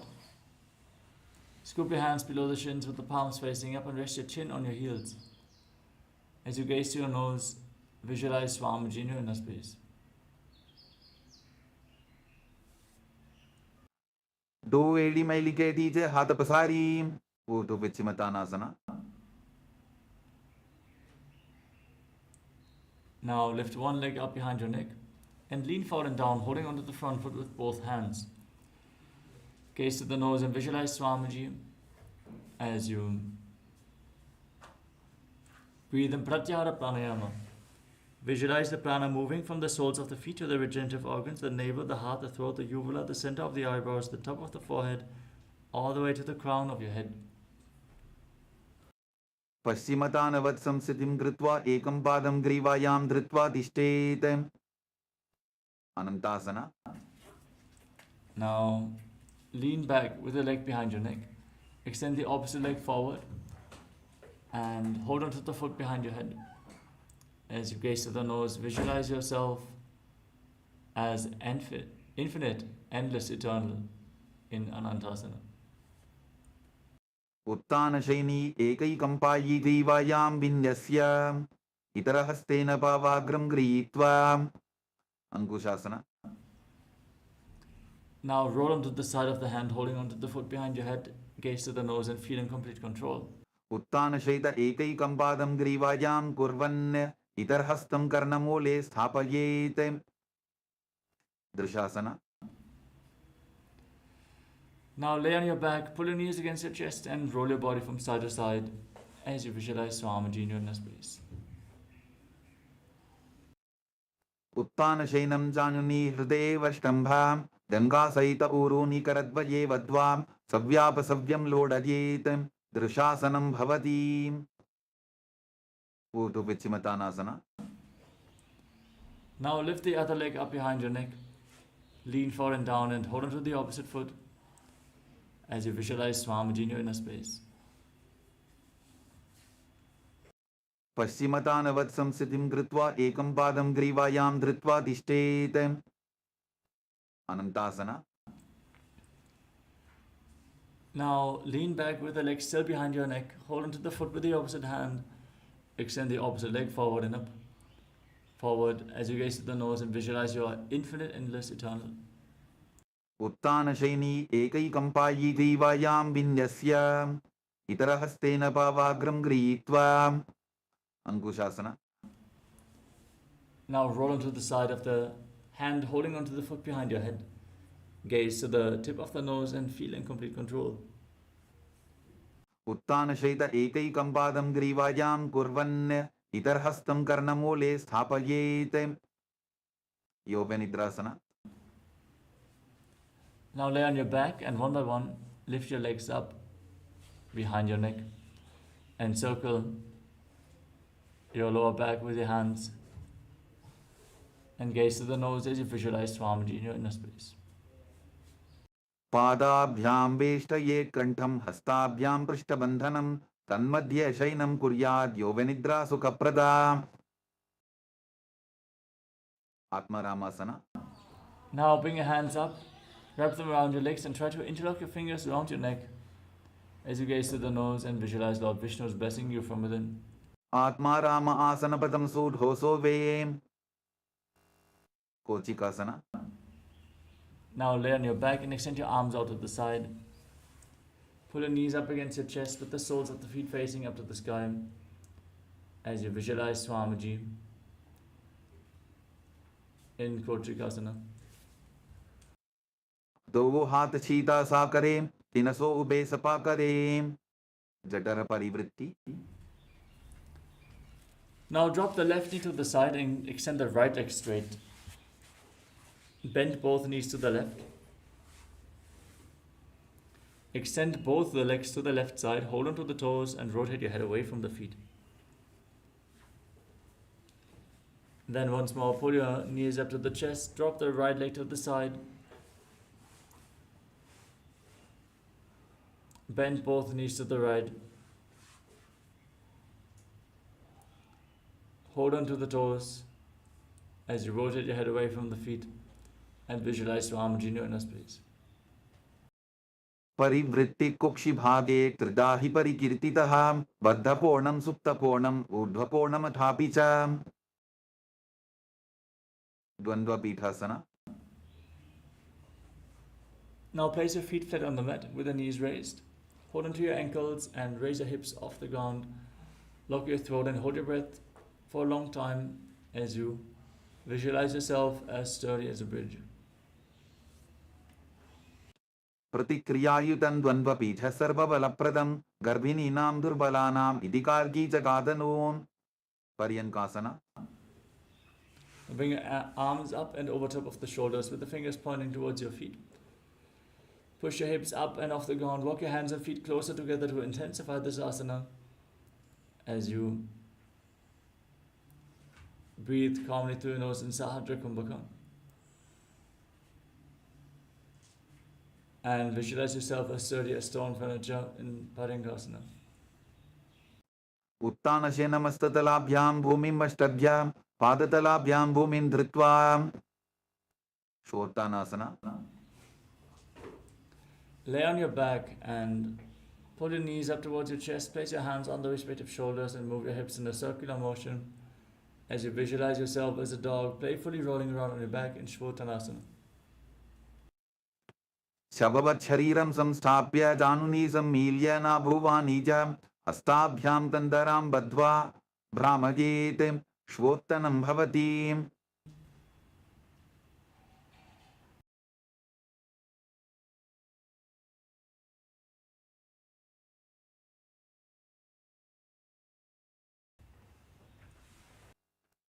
विपरीत करणी. Now kick your legs up and place your hands flat on the mat for support. Point your toes to the sky and rotate your hips in a circular motion as you visualize Swamiji and breathe in Mocha Kumbhaka. Hold your breath intensely after forcefully inhaling. भूतले सशिरोर्दत्त्वा फेनगे चरणद्वयं विपरीतकृतिश्चैषा सर्वतन्त्रेषु गोपिता. विपरीत करणी 2. Now stop the movement of your legs, point your toes at the sky and visualize Swamiji. Karni विपरीताख्या सर्वाधिव्याधिनाशिनी नित्यमभ्यासयुक्तस्य जाठराब्धिविवर्धनी. लांगलासना. Now drop your feet down over top of your head, touch your toes to the ground,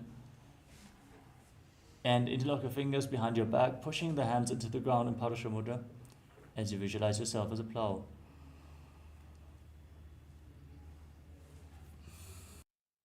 नरकासने स्थित्वा नासिकाप्रदेशे भूमोपादपृष्ठे स्थाप्य हस्तद्वयं सम्मील्य लम्बीकुर्यात् ग्रीवाप्रदेशेन भूमिं कर्षयेत्. लाङ्गलासनं भवति. शैतपश्चिमतानासना. Now hold onto the feet over top of your head and visualize Paramashiva and one of the 84 asanas revealed directly by Lord Paramashiva himself. तानं शयित्वात् कुर्वीत शैतपश्चिमतानकं. सुप्तकोणासना. Now separate the feet over top of your head. Keep the hips above the shoulder level for balance. And visualize Swamiji in your inner space.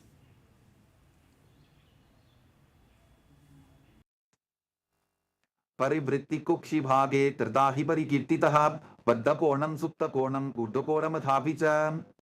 Chakrasana. Now join the feet back together, hold onto your ankles and roll onto your back, keeping your arms and legs straight, visualizing yourself as a chakra or wheel. शवासनस्तद्वो पादो कुर्यान्मस्तकतः परो युत्क्रमेण ततः शीघ्रमे तत्सर्वस्य साधनम्. सुप्तप्रसरितपादाङ्गुष्ठासना. Now lay on your back, extend your legs up vertically. Hold on to your big toes in Prana Mudra and separate your legs wide apart. As you visualize Swamiji, breathe in. Ujjayi Pranayama, make an ocean-like sound from your throat. उत्तानपादं क्रौञ्चं च मरीचिम्बीरभद्रकं नटराजन्द्रिकोणं च सुप्ताङ्गुष्ठप्रसारणे. सुप्तपादाङ्गुष्ठासना. Now join your feet back together, keep your arms and legs straight and visualize Swamiji. उत्तानपादं क्रौञ्चं च मरीचिम्बीरभद्रकं नटराजन्द्रिकोणं च सुप्ताङ्गुष्ठप्रसारणे. मत्स्यासना. Now cross your legs into Padmasana, bring your knees to the ground and hold on to opposite elbows over top of your head. Gaze to your nose and visualize Matsya, the fish avatar of Lord Vishnu. गुप्तपद्मासनं कृत्वा उत्तानशयनं चरेत् ऊर्पराभ्यां शिरो वेष्ट्या मत्स्यासनं तु रोगः. परशुरामासना. Now place the back of the right hand on top of the left palm over top of your head. Gaze to the nose and visualize Lord Rama in your inner space. प्रथमकरे पद्मासन आचे सूधो Sorve भूपरिपाचे. सर्वांगासना. Now with your legs in Padmasana, kick your knees and hips off the ground, support your lower back with your hands. Rest your elbows on the ground, gaze to the nose and visualize Swamiji. अथ वक्षेत्र संक्षेपात् सर्वांगासनमुत्तमं यत्कृत्वा योगनिपुणः विद्याविस्पण्डितो यथा. वृश्चिकासना. Now lay on your back, place one foot on top of the opposite hip. Pull your knees up towards your chest, extend your arms up, hook your fingers forward, gaze to your third eye and visualize yourself as a scorpion. प्रथमशयन सूधौ शीशिके शिखी सन्धि सुदाखे. वृश्चिकासना. Now exchange the position of your feet. Repeat the asana on the other side. Prathamashena sudho shishike sandhi sudakhem. Vrishabhadakshepasana. Now lay on your back and place your hands around your neck in Parasha Mudra. Alternate pulling your knees up towards your chest and visualize Swamiji in your inner space. Uttana senam kritva anvali bekandrambadva purparo militva nitambena bhumim sprishtva. Marottanasana. Now place your palms on the ground at the side of the body and alternate pulling your knees in towards your chest again and again as you visualize Swamiji in your inner space. Try to touch your ears against your knees. Shvotanavat samsiti kritva janadvayam paryayena karmayoho samsprishet. Virkasana. Now stand up and lay back down again and again while visualizing yourself as a wolf. Uttana senam kritva padatalabhyam bhumim tritva uttishtet vrikasanam bhavati. Lothasana. Now from a squatting position, roll backwards again and again and visualize Swamiji. Uttana senam padau shir ullanghya bhumo stapayitva nibjam bhuyadi nibjam shayanam. Sarathasana. Now lay on your stomach and place your palms on the ground at the side of the shoulders. Contract your lips and make a whistling sound like a flute as you visualize yourself as a chariot carrying warriors into a battle for Dharma on your chariot back. Nibjam shayanam kritva nabhim bhumo nidhaya stambadhastabhyam bhumim vashtadhya oshto nimilya venuvatsan kritya tishthet. Sarathasanam bhavati. Dehalyullankanasana. Now push your hands back up into a plank position and alternate jumping your hands in between your feet, in between the hands, back and forth as you visualize yourself transcend body and mind in Dehalyullankanasana. Hastadvayam badva tanmadhyasarnadvayam uddaniva bahiraniya atanajet. Dehalyullankhanam bhavati. Jatyasana. Now stand and lean forward and down, hold onto your toes from the front and walk around on the mat, visualizing yourself as a wise 60-year-old elephant. Walk on your hands and feet, the palms flat on the mat. Athajatyasana vakshe yena jatisparo bhavet hastandri bhumochakamanam agamanam tataha. Sarpasana. Now we're going to enter Loritika Karana. From Arimandi, raise your arms to the shoulder level and rotate them around your body as you move your head in all directions.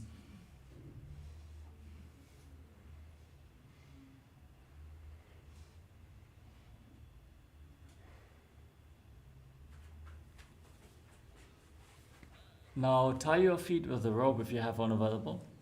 Stand erect on the mat like a rod and visualize your Kundalini Devi is rising and curling upwards around your body. Atasarpasanam vakshe vayipanaja kebalam shariram dandavatishtet rajjubandhastu padayoho vayavi kundali devi kundalakara mangulem. Ustrasadhanasana. Now lean forward and down and hold on to your toes from the front with your hands and fists. Walk around on the mat and visualize yourself as a camel. Ushtikanishtika pradeshena bhumo nidhajam uparipadatale samstapyam. Ushtravat ustrasadhanam bhavati. Ashvasana. Now hold your toes from the side and walk around on the mat, visualizing yourself as a horse. Ushtikanishtika pradeshena bhumo nidhajam uparipadatale samstapyam. Ashvavat shariram chalaniyam ashvasanam bhavati. Kapota nitakasana. Now stand with the heels touching, toes apart, hands interlocked, lean backwards and visualize yourself as a soaring bird diving. Breathe calmly. Padatare bhumo nidhajya prishtibhagena hasto janga paryantam nitva kapota nitakam bhavati. Khadgasana. Next up is the Tala Pushpa Padam Karna. Stand in Adi Mandi. Join your hands in Namaskara Mudra in front of your heart center. Then bow down to one side, raise the respective feet and open up your palms. Again and again on both sides in the Tala Pushpa Padam Karna.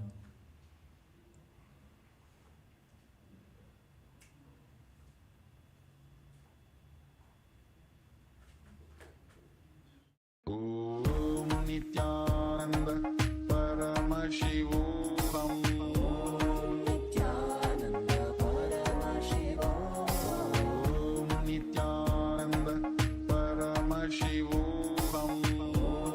Nithyananda Paramashivoham Nithyananda Paramashivoham Om Nithyananda Paramashivoham Nithyananda Paramashivoham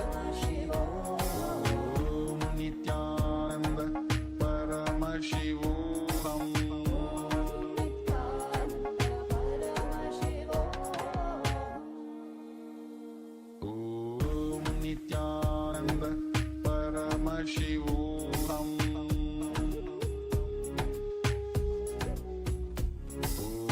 Om Nithyananda Paramashivoham Om Nithyananda Paramashivoham Om Nithyananda Paramashivoham Nithyananda Paramashivoham Om Nithyananda Paramashivoham Nithyananda Paramashivoham Yes, sorry for the technical glitch. Let us now move on to the next asana, Khadgasana. Stand and gaze to the nose, visualize yourself as a rhinoceros, then lay down on your stomach. Jump your feet back up towards your hands and stand with your hands extended. Namaskara Mudra, resembling the horn of the rhinoceros. लुचसरतमासनं कृत्वा पादतलाभ्यां भूमिं वष्टभ्या उत्तिष्ठेत खड्गासनं भवति उत्थानोत्थानं Now, sit down and stand back up as you gaze to the nose and visualize Swamiji in your inner space. पुनः पुनः उत्थातव्यम् असितव्यम् इति उत्थानोत्थानं भवति कुशलासना Now, raise your arms up and jump repeatedly, visualizing yourself as a mace.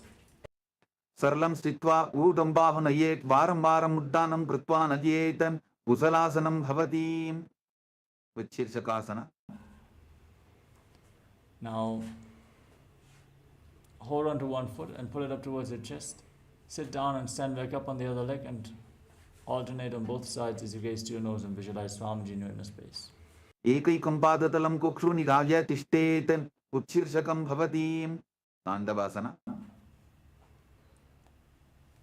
First, Parshvajanukarana.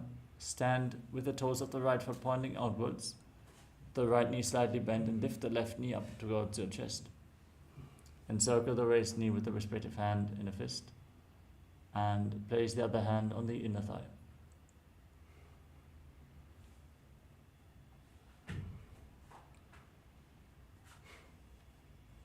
Now, extend the left leg forward and your arms as well. Sit down and stand back up, visualizing yourself fiercely dancing as Lord Shiva. एकेन पादेन स्थातव्यं ताण्डवासनं भवति ब्राह्मणासना Bring the left foot towards the inner right thigh and visualize Lord Brahma is blessing you from within. ब्राह्मणासनमावक्ष्य यत्कृत्वा ब्राह्मणो भवेत् एकपादमरो दत्त्वा तिष्ठेत् दण्डाभृतर्भुवि गर्वासना 3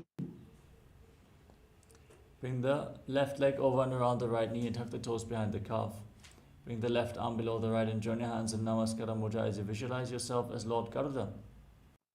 उत्तानकूर्मपीठं च संभस्कारुडमेव च वातायनं गोमुखं च भारद्वाजं त्रिविक्रमम् एकपादासना Now place the left foot on the right thigh and hold onto the respective knees with your hands.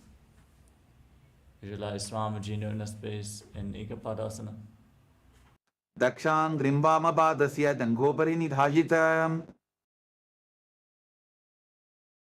ध्रुवासना Now hold onto the left big toe Extend the leg out to the side and rotate quickly on the standing leg as you visualize yourself as the North Pole star. एकेन हस्तेन दण्डरूपस्य एकस्य पादस्याभ्रं धृत्वा इतरपादतलं भूमौ निधाय त्वरया भ्रमणं कर्तव्यं ध्रुवासनं भवति त्रिविक्रमासना. Now lift one leg up behind your neck or lift it over your shoulder. Pull it towards your chest or cross it over the opposite knee. Then sit down and stand back up. Visualize Lord Vishnu blessing you from within. ग्रीवायां पादं संस्थाप्य साधव्यम् उत्थातव्यं त्रिविक्रमासनं भवति ताण्डवासना. First, Parshvajanukarna on the other side. Keep the toes of the left foot pointing outwards. Bend the left knee and pull the right knee up towards your chest. And circle the raised knee with the respective arm, the hand in a fist, and the other hand on the inner thigh. एकेन पादेन स्थातव्यं ताण्डवासनं भवति ब्राह्मणासना. Bring the right foot towards the inner left thigh. Hands at the side of the knees and visualize yourself fiercely dancing as Lord Shiva. ब्राह्मणासनमावक्ष्य यत्कृत्वा ब्राह्मणो भवेत् एकपादमरो दत्त्वा तिष्ठेत् दण्डाभृतर्भुवि. गर्वासना 3. Now, bring the right leg over and around the left knee and tuck the toes behind the calf.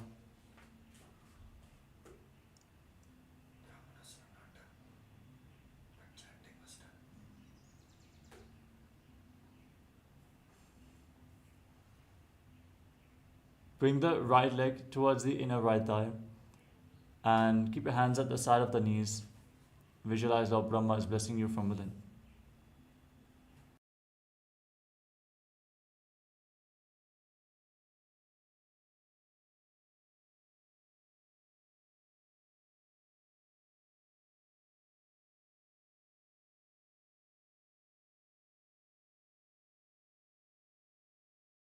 Now bring the right leg over the left knee and tuck the toes behind the calf. Bring the right arm below the left and join your hands in Namaskara Mudra, visualizing yourself as Lord Garuda. उत्तानकूर्मपीठं च संभस्कारुडमेव च पाताय दिनं गोमुखं च भारद्वाजं त्रिविक्रमम्. एकपादासना. Now place the right foot on the left thigh and hold onto the respective knees. Visualize Swamiji in your inner space. दक्षां ग्रीम्वामपादस्य दण्डोपरि निधाय च ध्रुवासना. Now hold onto the right big toe. Extend the leg out to the side and rotate quickly on the standing leg as you visualize yourself as the North Pole star. एकेन हस्तेन दण्डरूपस्य एकस्य पादस्याभ्रं धृत्वा इतरपादतलं भूमौ निधाय त्वरया भ्रमणं कर्तव्यं ध्रुवासनं भवति त्रिविक्रमासना. Now lift the other leg up behind your neck, sit down and stand back up. Perform the 3 steps of Lord Vishnu, visualizing that Lord Vishnu is blessing you from within. ग्रीवायां पादं संस्थाप्य साधव्यम् उत्थातव्यं त्रिविक्रमासनं भवति. Next up is Samanaka Karuna. Now stand with your heels touching, toes pointing outwards, hands relaxed at the side of your body, slightly extended away from your hips, palms facing forward. Breathe calmly and deeply. As we get ready for the final 100 asanas of this sequence, quickly grab some water and return back to your yoga mat as we are going to continue in just a few moments. Om Nithyananda Paramashivoham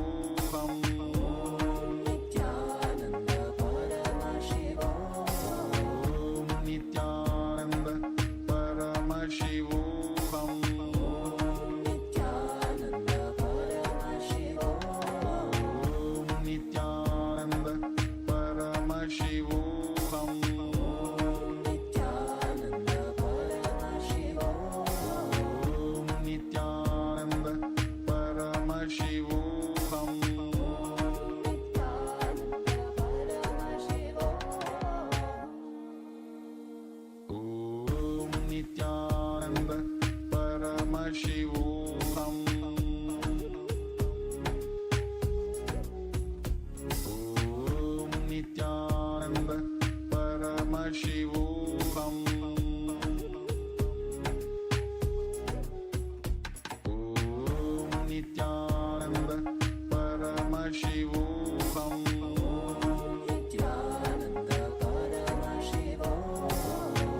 Paramashivoham Nithyananda Paramashivoham Nithyananda Paramashivoham Nithyananda Paramashivoham Nithyananda Paramashivoham Nithyananda Paramashivoham Nithyananda Paramashivoham Nithyananda Paramashivoham Nithyananda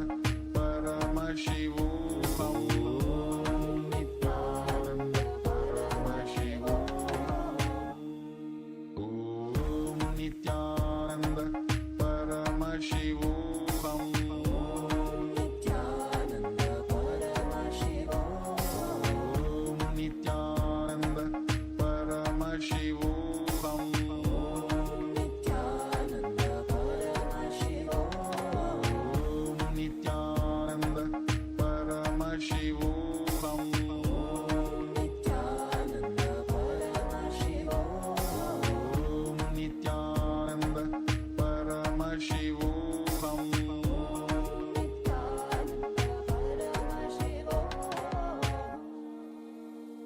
Om Nithyananda Paramashivoham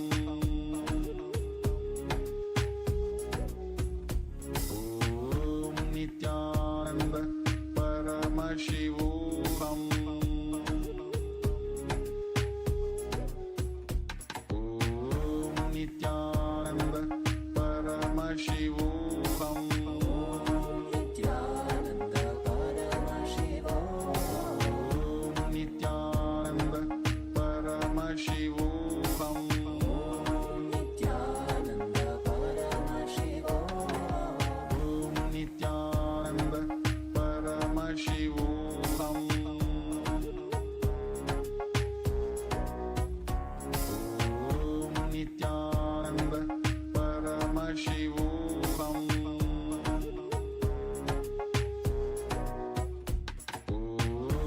Nithyananda Paramashivoham Nithyananda Paramashivoham Nithyananda Paramashivoham Nithyananda Paramashivoham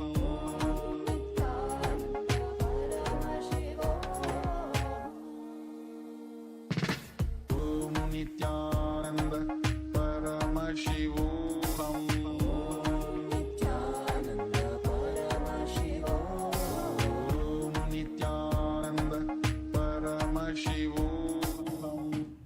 Yes. Now, let us move on to the next asana of the sequence, Kodak Anjali Asana. Stand with your feet slightly separate and squat down. Bring your arms from the outside and between the legs. Interlock your fingers in Parashu Mudra and bring them against your navel. Visualize the great sage Goraknath, the founder of the Nata Yoga Hindu Sampradaya, and breathe in Jiva Chala Kumbhaka. Inhale fully and hold your breath, then move the retained prana freely throughout your body by the force of your will. Internally chant the Mahavakya Om Nithyananda Paramashivoham. गोरखंदिली आसना प्रथम ही वो हो ये बाहुरी नीचोपनि होवे कांचासना. Now, with your feet separate, bring your hands behind your lower back and visualize Swamiji in your inner space. ऊर्मध्यात् हस्तौ निवेश्य नितम्बं धृत्वा पादतलाभ्यां भूमिम् अष्टभ्याम्. भृगुआसना. Now, join your feet together, interlock your hands around your lower back and gaze towards your navel as you visualize Bhagavan Kala Bhairava, the Lord of Time. डोबू बक की तलिया की माहिली को और मिलाई ही बना बान रवई से. वराहासना. Now, join your heels together, separate your toes, and bring your palms together behind your head, fingers pointing downwards. Your elbows, gaze to the nose, and visualize yourself as Varaha, the Bow Avatar of Lord Vishnu. पाकसली की माहिली कोरी मिलाई बानी कर रवई से. प्रबीथासना. Now hold onto your big toes and prana. Now hold onto your big toes and prana mudra. And raise your hips to the same level as your knees. Visualize Swamiji in your inner space. And raise your hips to the same level as your knees. Visualize Swamiji in your inner space. पार्श्वित्वय सम्मील्य स्थित्वा नितम्बं दानप्रदेश आनीय पार्श्वित्वय सम्मील्य स्थित्वा नितम्बं दानप्रदेश आनीय तिष्ठे त्रिपीठासनं भवति Bakasana. Place your palms on the ground, bring your knees onto your arms towards your elbows, your armpits. Lean forward, lift your feet off the ground and visualize yourself as a crow. हस्ताभ्यामौनिमवष्टभ्य चानुद्वयं नाभौ सम्मील्य सुष्टांग कपालियासना. Now place your head on the ground, form a triangle between your head and your hands. And bring your knees onto your elbows, raise your hips above your shoulders, lift your legs up, cross your legs into Padmasana, gaze to your nose and visualize Swamiji in your inner space. आसन कोवल कपार आछो होयि. Now come to a kneeling position, sit in between your heels with the toes touching behind your back.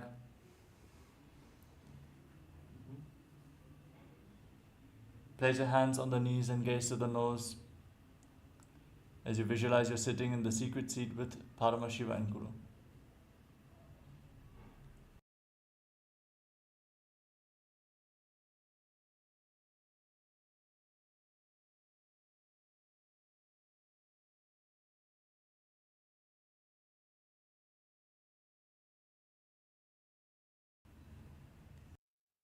जानो गोरंतरे पादो कृत्वा पादौ च गोपजेते वृक्षासन 2.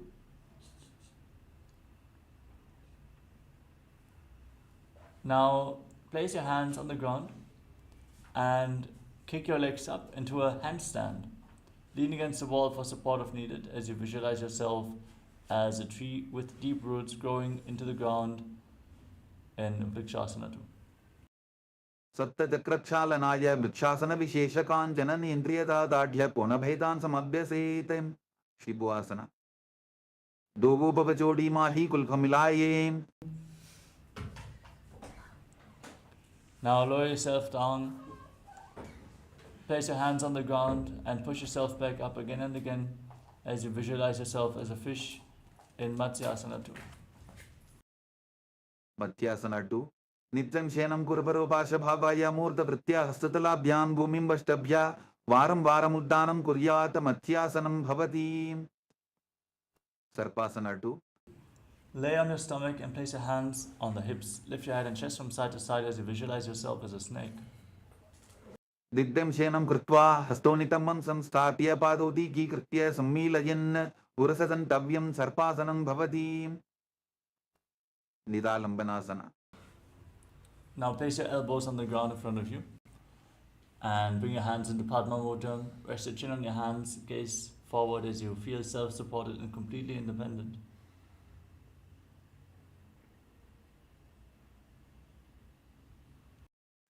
कराभ्यां पंकजं कृत्वा तिष्ठेत् कुर्परयासुदी मुखमुन्नमनुच्चायी निरालम्बनमासनं निरालम्बनयोगी स्यान् निरालम्बनमासनं निरालम्बनता ध्यानं निरालम्बनमासनं. सत्रासना. Now place your palms on the ground in front of you. Bend your knees, raise your feet, then straighten your arms, bring your upper back and feet close together and visualize yourself as an umbrella protecting your Guru from the sun rays. अर्ध्यासनौ स्थित्वा हस्ततलाभ्यां भूमिमष्टभ्य उन्नजाति छत्रासनं भवति.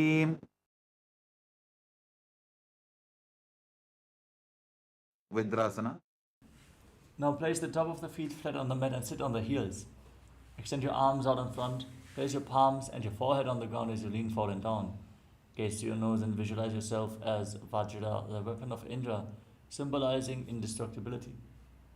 इदानीं गर्भिणीनां योगाभ्यासो यथालघु सुतप्रसवलाभाय प्रोच्यते प्राप्तनेपथि दण्डबद्धभरद्वाजय वीरभद्रसमानितो आसनानि सदा पुर्या सुदीर्घैरे च पूरफैः. वेशासना. Now raise your hips up into Gajrasana and alternate striking the ground with your hands, visualizing yourself as powerful as a ram in Meshasana. Gudasana samsito ekam bahum bhomo talajyetem veshasanam bhavati. Ajasana. Now kick your legs up and lower your face down towards the ground, visualizing yourself as unborn, existing for all eternity. Gudasana samsito bhatate mantrale kritya vastakena bhumim sprashetem. Dhanantarasana. Now come to a kneeling position. Hold onto your feet and pull them in towards your perineum. Then place your hands on the respective knees. Gaze to your nose and visualize Swamiji in your inner space. Purava vidhi parihatabki kakasicho phana sharamodi pataki anguli agrimed lagave. Angamottanam. Now interlock your fingers and move your arms up, down, left, right in all directions, giving massage to various different joints and muscles of your body. Then interlock your fingers behind and repeat the movement while visualizing Swamiji in the Angamottanam. Hastayoho angudir vadva hastar madhyat sarmandam niskatayitva tishtet angamottanam bhavati. Gandhasana swar. Now separate your feet with the toes pointing outwards.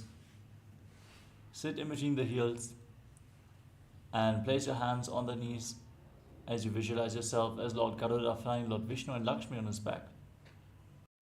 Jangorubhyandanam vidya sterakajyot vijanuna janu parikaradvandva garurasanam uchyate. Arandamandirasana. Now join the toes together behind your back with your knees wide apart. Sit down in front of your heels as you hold onto your ankles, gaze to your third eye, and visualize yourself residing in the blissful space of a temple. Achavakshe biranatha anandamandirasanam jitkritva amaro dhiro bhavatyeveha sadakaha. Mandukasana 2.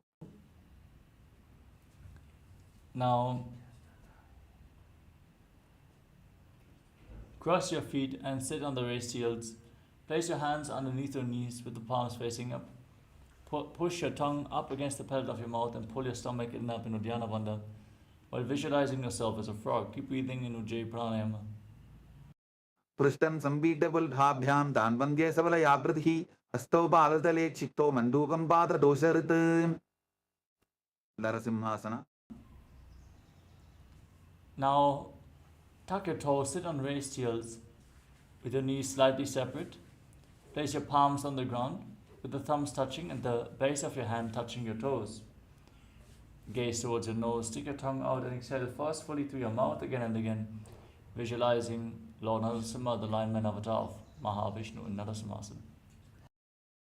Dobu bhanapani hoi vaise edi melar gudani vaise samasarirani kaat harave nasa abratrishtiko lyave.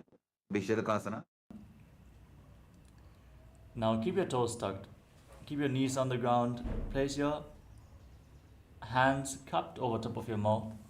Bring your thumbs underneath your teeth and close your lips. Inhale through your right nostril, exhale through your mouth again and again. As you gaze to your nose and visualize yourself as Devi, victorious over all minuscule fears that you might have. Dobu pakanvi edi chavki goda phano vanapani hoi. Pakanasana.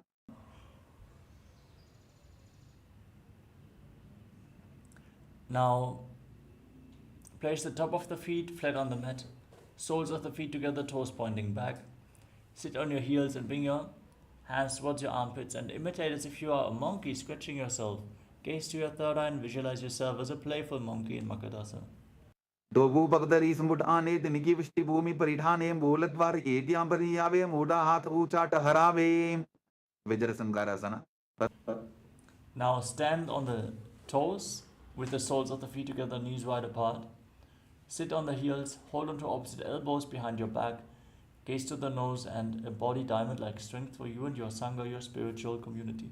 Tamapranapani hoi vaise dobu eri udani vaise goda upa rakhe dhira adevaya pasare dhira. Khanjanasana. Now cross your feet, sit on raised heel. Place your palms on the mat at the side of the body. Pull your stomach in and up in Uddiyana Bandha, gaze to the nose, and visualize perfect health beyond any and all physical or mental ailments in Kanjanasana. Sanjanasanamakshye yadkritva susthiro bhavet prishte padatvayam badva hasto bhumo pradharadyet. Urmasana. Now place your hands on the respective knees and make your upper back and neck stiff like the shell of a turtle. Gaze towards the tip of the nose and visualize yourself as a turtle with a stable body and mind to live for centuries. Bulpho chavrashanasyaadho vikramena samahito Trajukaya shiro grivam kurmasanamitiritham. Yogasana. Relax your upper back and neck and gaze to the nose while visualizing Swamiji. Udam diyemyaval bhabhyam vikramena samahitaha yogasanam bhavedeta didiyova vituhu. Vijavasana. Put your head back, visualize yourself as a camel. Merutandaglandidadya samdivadai shupumar kapoto astrasana bhyasa kudyanmita hitasanaha. Ditiyasana. Now bring your feet together, sit on your heels and lean back. Place your elbows and the back of your head on the ground as you hold onto your feet with your hands.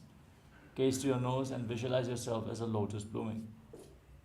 Dobu edi sambudadare sole moladvaridari dhare phana pani upar hoye baise bahuri pishtiti shikare do aise. Viradasana. Separate your feet, lay down in between your heels and rise back up again and again with the support of your hands if needed. As you visualize the healing and liberation of all causal subtle forms of your body, gaze to your nose. Tanga prishti bhumani dadya sankotaryoho urni samstapya trishtivam shamvaram varam sprashite. Kapotasana. Now sit on your heels and lean back. Bring your arms up over top of your shoulders and try to bring your forearms to the ground. Hold onto your feet and bring your head in between the heels as you visualize yourself as a beautiful dove. Virudandagvandi radya sambivadai shippuman kapoto astrasana bhyasa kuryanmita hitasanaha. Varasana. Now stand on your knees. Keep your toes tucked behind, heels raised. Hold on to opposite elbows and gaze to the tip of the nose. This is the boon fulfilling pause to receive your boon from Paramashiva.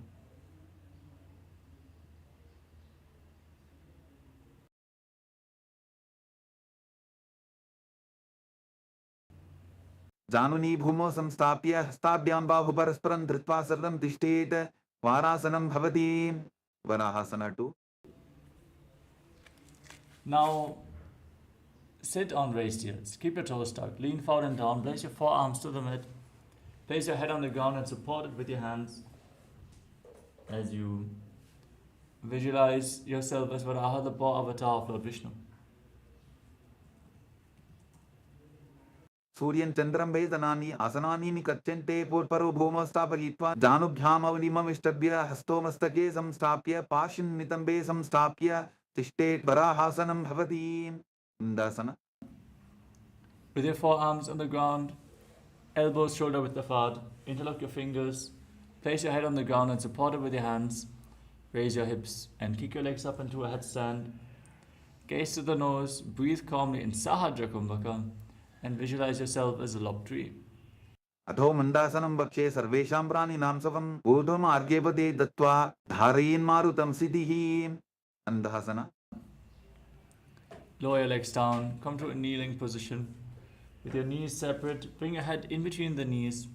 Hold onto your head and keep your elbows outside as you gaze at the nose and visualize Swamiji in Andasana. Inhale through the nose and exhale through your mouth again and again. Pratamavardali smataharave koramahili ube midave thanapani bukara hoi baise dobu eri udani baise.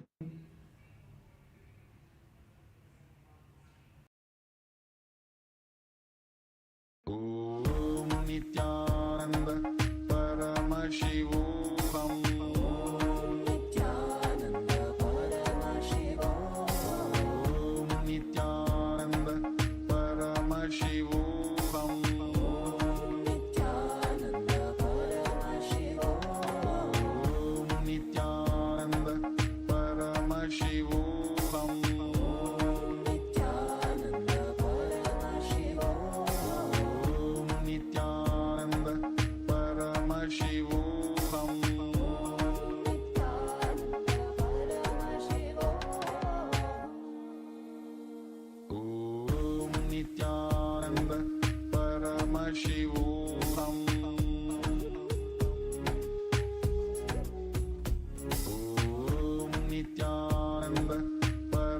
Paramashivoham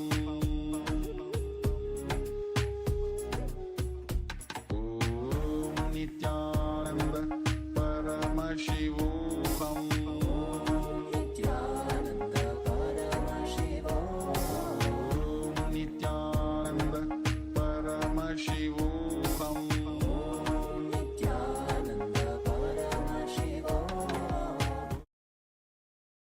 Yes. Let us now move on to the next asana, Viparita Shalabhasana. Lay down on your stomach with your arms extended in front. Lift your arms, your chest, and your legs off the mat and hold as you visualize yourself as a locust. Viparita Shalabhasana. Shalabhasana Bhedascha Natabherunda Namake Vendabherunda Saite Shirshatandasanam Tatha. Kapalasana. Now place your forehead on the ground and place your palms at the side of your hips. Lift your legs off the mat without raising your head off the ground, without raising your chest off the mat, as you visualize a skull representing the mind with purified thoughts and the strong will to attain enlightenment in Kapalasana, the skull pose. Kapalam Bhumau Nidhaya Urdhvam Padau Nayetem Kapalasanam Bhavati. Akasha Kapotasana. Now kick your legs up over top of your body. Bend your back and try to touch your feet to the ground in front of you. You can walk up a wall for support and visualize yourself as a free and open dove. Ustrasane Stitva Charno Humeruthapya Mastokopari Nitva Prishta Pradeshana Bhumo Stapayet Akasha Kapotam Bhavati. Chatavasana. Now come to a kneeling position. Lean forward and down, place your forearms on the mat and visualize yourself as a sparrow. Urbarabadyanto Hastodha Dharavoltabhya Januni Nabhosam Kunjya. Vrishikasana 2. Now, with your forearms on the ground, raise your hips and kick your legs up over top of your body. Bend your knees and try to touch the back of your head with your feet as you visualize yourself as a scorpion. Vicheva Puchavartimangri Parshni Dritva Sashirse Shibbukam Vidharyako Yitreti Santishtadi Sadakastom Vishavaham Vrishchika Sanyamasanam. Purushasana. Now, sit on the right heel, keeping the left foot outside the hip. And place your hands on the ground, visualizing yourself as a bull.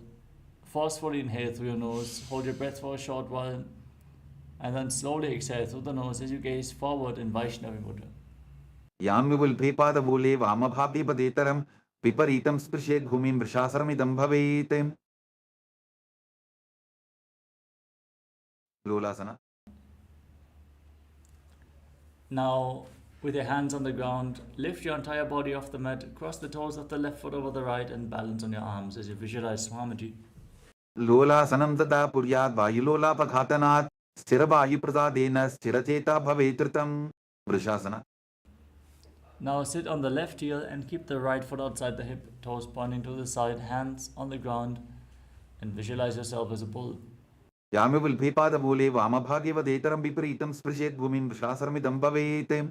Balavunasana.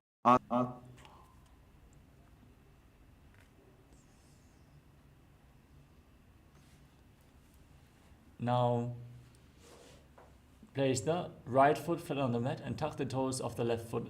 Sit on the left heel, hands on the respective knees, gaze forward, and visualize Balagunahai, one of the 84 siddhas in Balagunasana. Asana Kovada Darabika Rajagi. Grahasana. Now stand up and squat down. Bring your arms in between the legs and hold onto your ankles from the outside and visualize yourself as the entire planet. Padade Bhumo Samstapya Danamadhye Kurparo Stapya Hastabhyam Gulpa Pradesho Dritpa Tishtete Grahasanam Bhavati. Balavunasana. Now tuck the toes of the right foot and sit on the right heel. With the left foot flat, hands on the knees, and visualize Balagunahaya. Asana Kovada Darabika Rajagi Utkatasana. Now step both feet in, sit on raised heels with the knees off the ground, join together, hold on to weights to intensify this asana, and visualize Swamiji in your inner space. Ijas Pijaustiyata Urvachano Yitrasane Padataladvayo Parim Vajrasangarasana 2. Now join the soles of the feet together and sit on raised heels with the knees wide apart, hold on to opposite elbows behind your back, and visualize Swamiji in your inner space. Pratamapana Pani Hoe Jese Dobu Edi Budani Vise Voda Upa Raketiya Adevaya Pasare Dhiram Anilasana. Now place your palms on the ground and step your feet onto the back of your hands. Keep your elbows straight against your navel, gaze to your nose and visualize you're able to live off of air alone. Dovahata Bhumi Paritane Kahuni Jadina Pilatane Panana. Now place the back of your hands on the mat and step your feet onto your palms.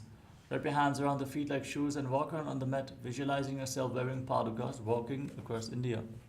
Hastutarayo ho padatale krutva tishtet gachet padukasanam bhavati Kukudoddanasana.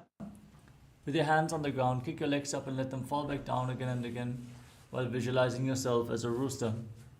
Hastutale bhumau krutva padatale churdamuddanam krutva bhumau patete Viparitan Rityasana. Now kick your legs up and dance around on two hands, feeling yourself become free of all inhibitions.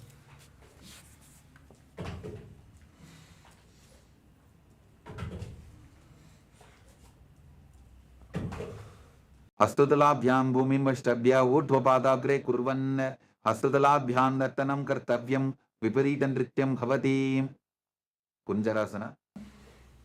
Now stand with your feet separate. Lean forward and down. Place one hand on the ground, the other hand on your ear. As you visualize Swamiji in your inner space, breathe calmly through your nose and Sahaja Kumbhaka. Athavakshe Mahadeva Kunjarasana Muttamam Kare Naikena Padabhyam Bhumo Tishte Chirakaraha Kunjarasana. Now place the other hand on the ground. Exchange the position of your hands in Kunjarasana. Athavakshe Mahadeva Kunjarasana Muttamam Kare Naikena Padabhyam Bhumo Tishte Chirakaraha Kadambasana. Now squat down and hold on to your ankles. Lift your toes and your buttocks off the mat. Balance on your heels as you visualize yourself as a Kadamba tree, a pious tree that promotes a long life. Pashimbyam Bhumim Vashtabhya Hastadvena Pulbho Dritva Tishtet Kadamba Bhavati Pavanamuktasana. Now pull your knees against your chest with your hands as you visualize any excess vata being released from or balanced within your system.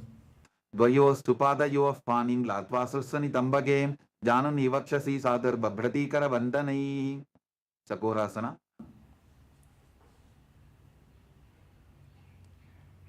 Now lift one leg up behind your neck. Place your hands on the ground, extend the opposite leg forward and lift your entire body off the mat. Gaze to your third eye and visualize yourself as a powerful source of energy. Purvata Anamtataspada Pitham Vadrasanam Tata Sakora Salab Towards your ear as you visualize yourself as a bowl. Padangushtautupani Bhyam Grihitva Sravanavadhi Ashtavakrasana. Now lift the left leg over top of the respective shoulder and hook the right foot on top of the left foot. Extend your legs out to the side, balance on your arms, lean forward and visualize yourself as a flying crane. Vasishtamada Kaundinyam Urdupukuta Vevacha Ashtavakramathotanam Mayuram Setu Bandhanam Pranasana. Now keep the left foot flat and place the right foot on the left thigh. Bring your left shoulder underneath the raised knee and push the right knee to the ground as you gaze to your third eye and visualize you are immortal and able to exist solely on prana. Etat prabhedam vakshami karoti yasa chamaraha ekapadamuro badvas kandhenyapadakshanam Pashvamatsendrasana. Now bring the right foot outside the left hip and step the left foot over the right knee. Twist your right elbow outside the raised knee and bring the hand below to interlock both hands behind your back. Twist your spine intensely, gaze towards your third eye and visualize Sage Nithyananda, the master of Hatha Yoga. Pashvabhyam Dittate Yastu Pashamatsendram Uttamam. Chakorasana. Now lift the other neck up behind your back. Extend the opposite leg forward. Hands on the ground, lift your entire body off the mat. Gaze to your third eye and visualize yourself as a powerful source of energy. Purvatanam Tatashpada Pitham Vadrasanam Tata Chakorakraunta Salabha Bhujangamapi Vrishchikam. Dhanurasana 2. Now hold onto your big toes and pull the right foot towards your ear. Visualize yourself as a bow in Dhanurasana 2 on the other side. Padangushto tu panibhyam grihitva shravanavadhi. Ashtavakrasana.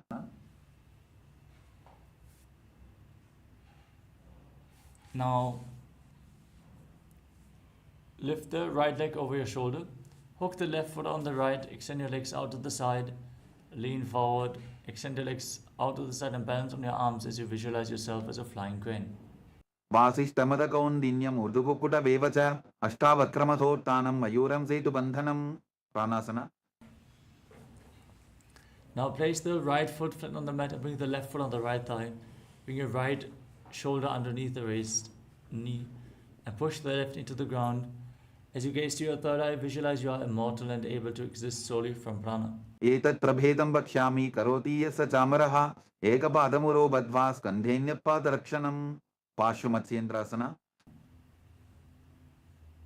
Now bring your left foot outside the right hip. Step the right foot over the left knee. Twist your left elbow outside the raised knee and bring the hand below to interlock both hands behind your back. Gaze to your third eye and visualize Sage Nithyananda, the master of Hatha Yoga. Pashvabhyam Dittate Yastu Pashamatsendram Uttamam. Ardha Paschimottanasana. Now extend the right leg forward and keep the left heel against the perineum. Lean forward and down and hold on to the front foot with both hands as you visualize Swamiji in your inner space. Ekam padam prasadya ekam padasya bhashna sivini sambidya hastatvaina prasarita padangushtam dhritva danu parimastakam nyasete ardhapachimatanam bhavati. Kramchasana. Now bring the left foot outside the hip with the top of the foot flat on the mat. Hold on to the right foot and lift it up in front of your face. Visualize yourself as a crane. Unkrantrasana, the crane pose. Uttanapadam grauntam cha maricham virabhadrakam natarajandrikonam cha saptangushta prasarane. Ardha Paschimottanasana.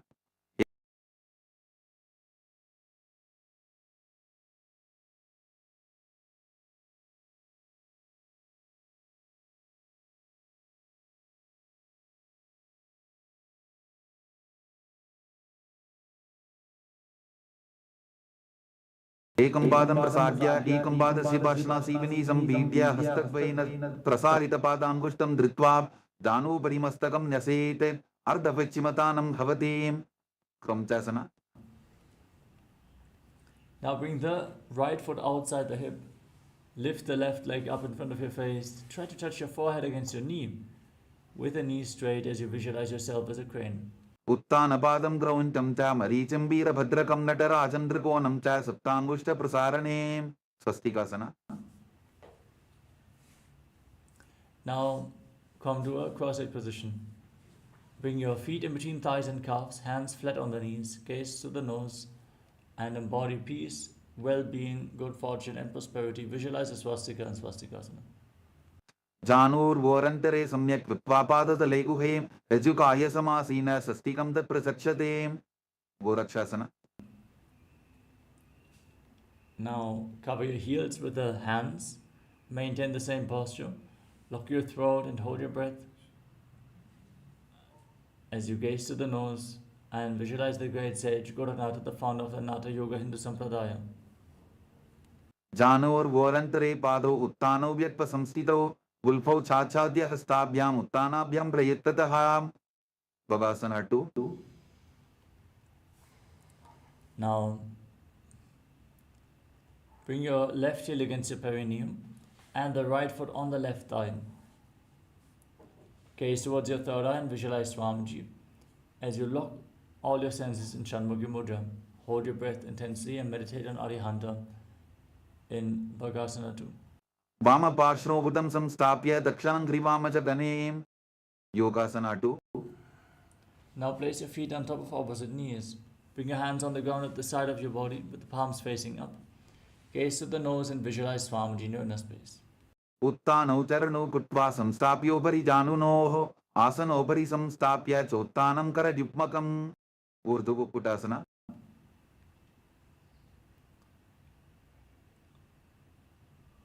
Now rotate your hands at the side of the body, palms flat on the mat. Lift your entire body off the ground and visualize yourself as a rooster.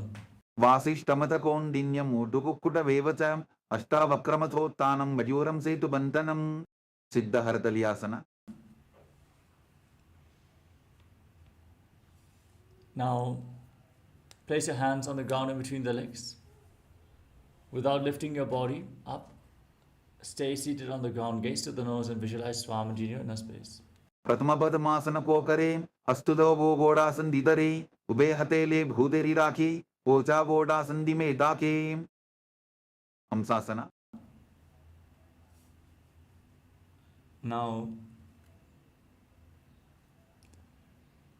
push your hands into the ground and lift your entire body off the mat as you gaze to the nose and visualize yourself as an elegant swan. Kukkutasana stitva standaparyantam muru ninitva tishtete hamsasanam bhavati. Karmukasana. Now push your hands through the legs, lean forward, place your forehead on the ground and interlock your hands in Parashu Mudra as you visualize yourself as Pinaka Lord Shiva's bow. Pratama Padmasana Kopare, Gora Sandima Hikaridare, Tarapatu Sri Kardobu Ane, Kornya Upar Sandile Thane. Urmasana 2. Now come to the front of your yoga mat with the legs in Padmasana. Bring your hands through the legs and hold onto your shoulders as you visualize yourself as a turtle with a stable body and mind to live for hundreds of years. Bain Janga Prata Sinapama, Dain Janga Pariva, Bain Yava.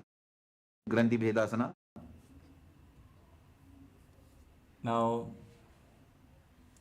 wrap your arms around your legs and pull your knees towards your chest, gaze at the nose and rejoice knowing you're sitting in Shiva's secret knot posture, Granthi Bhedasana. Atha Vakshe Neelakantha Granthi Bhedasanam Shubham Nyatva Rudra Bhave Chipram Sukshma Vayu Nishevanate. Uttana Kurmasana. Now roll onto your back with your arms through the legs, hold onto your shoulders, gaze to the nose and embody a turtle laying on its back in Uttana Kurmasana.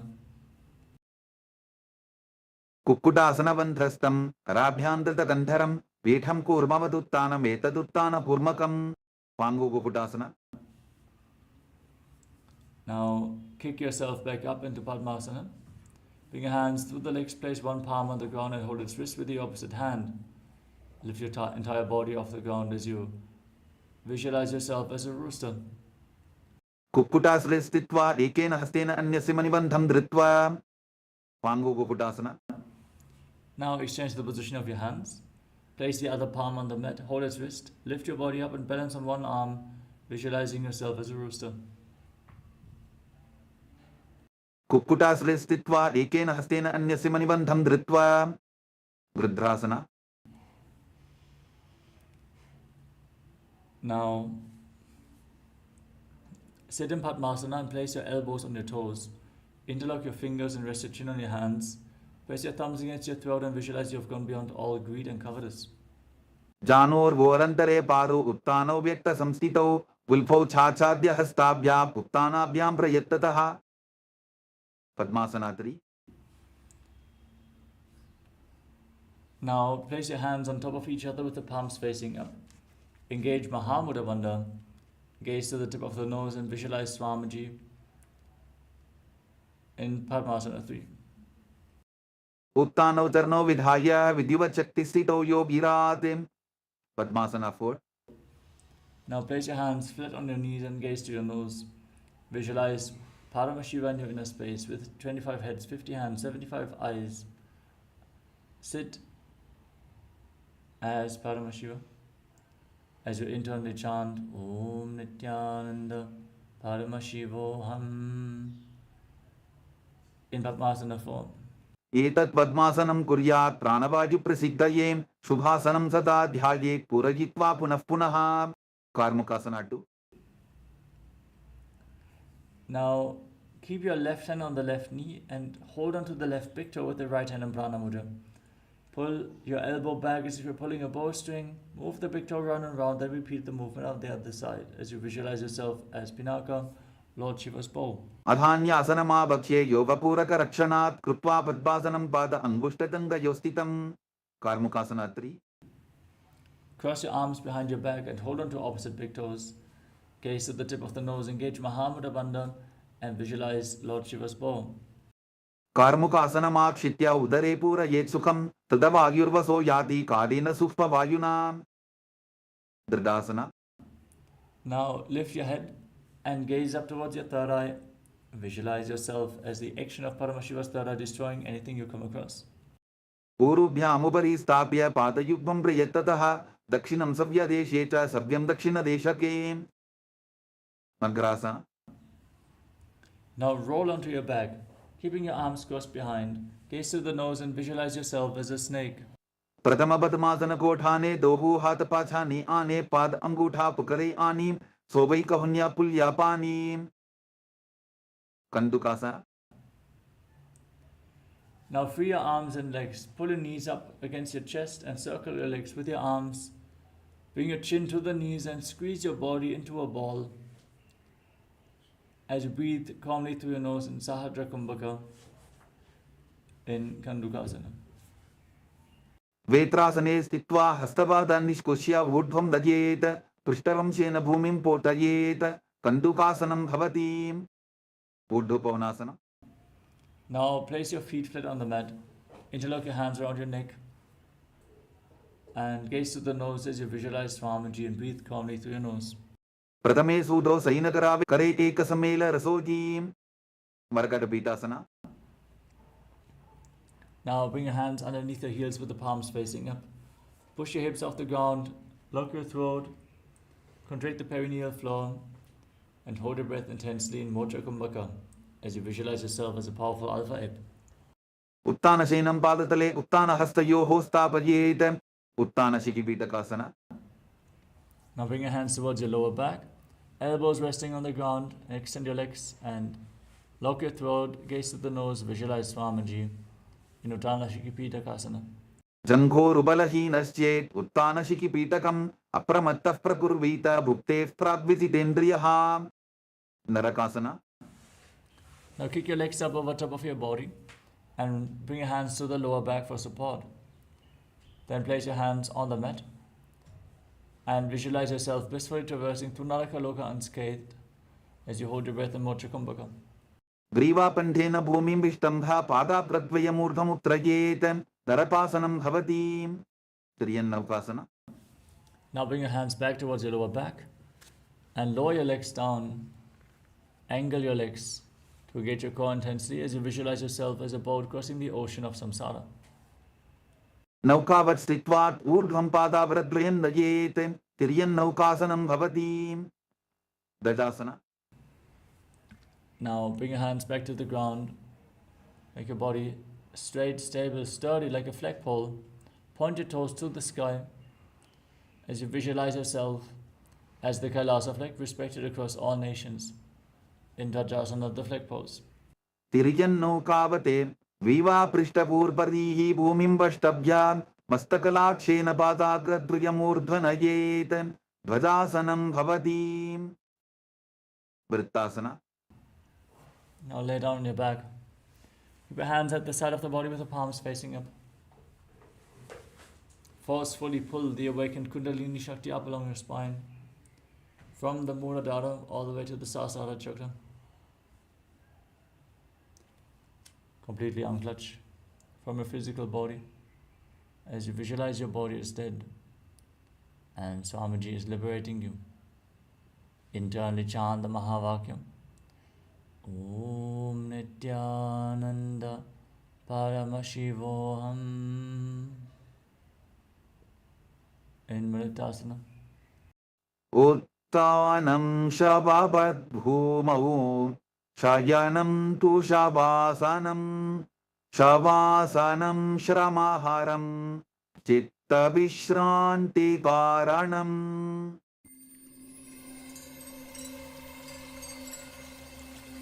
I welcome you all with my love and respect.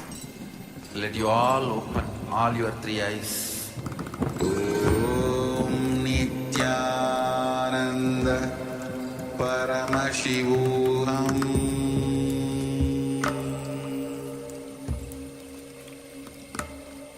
Om Nithyananda Paramashivoham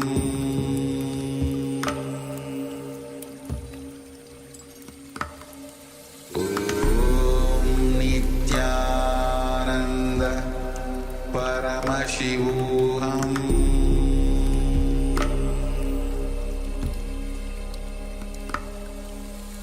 Om Nithyananda Paramashivoham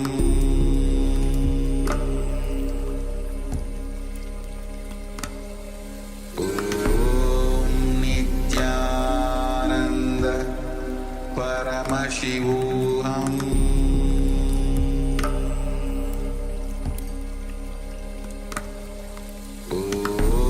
Om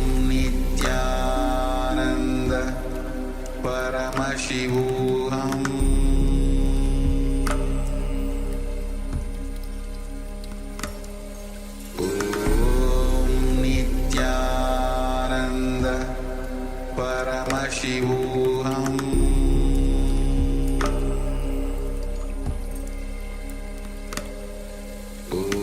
Om Nithyananda Paramashivoham Paramashivoham Om Nithyananda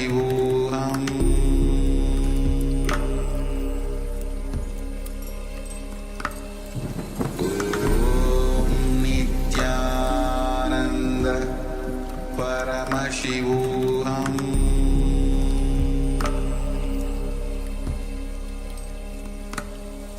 Om Nithyananda Paramashivoham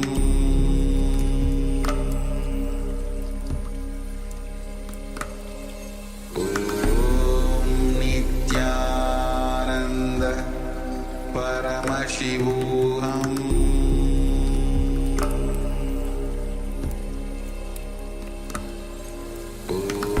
Om Nithyananda Paramashivoham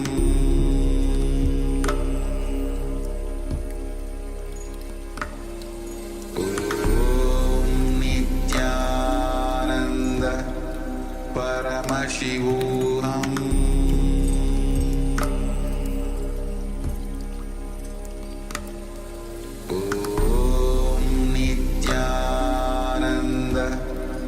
Paramashivoham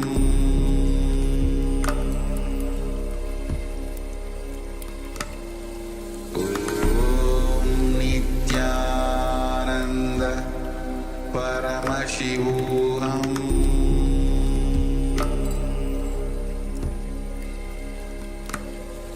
Om Nithyananda Paramashivoham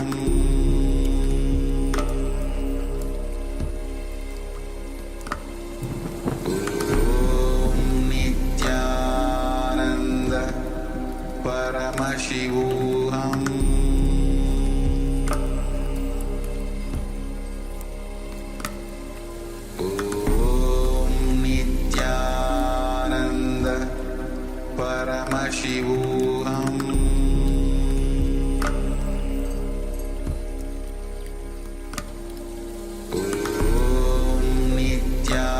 Nithyananda Paramashivoham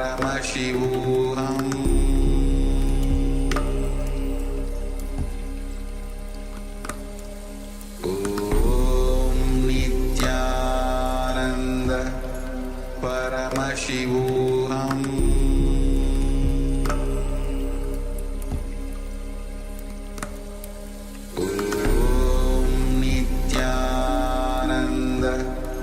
Paramashivoham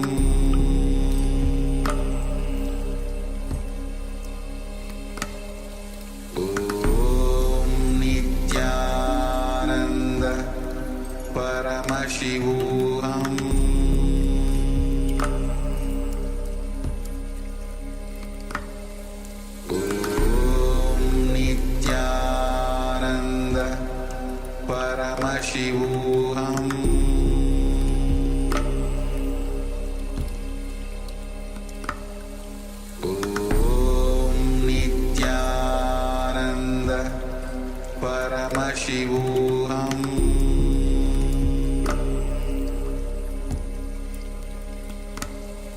Om Nithyananda Paramashivoham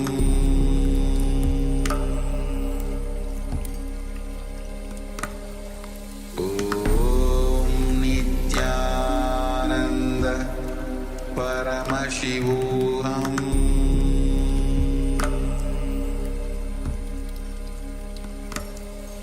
Om Nithyananda Paramashivoham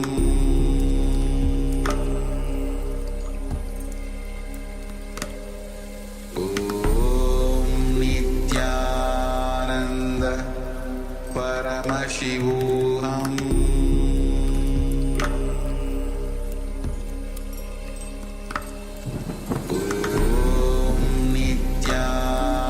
Nithyananda Paramashivoham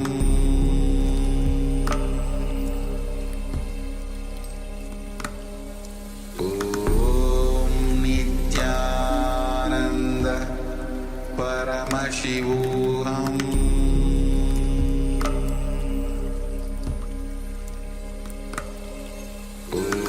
Om Nithyananda Paramashivoham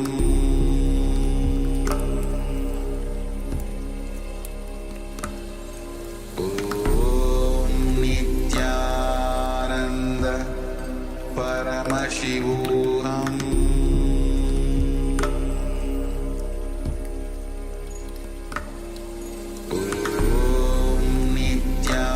Nithyananda Paramashivoham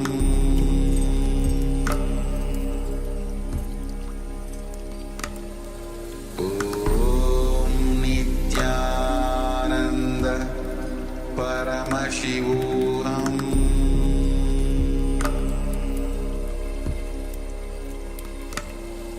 Om Nithyananda Paramashivoham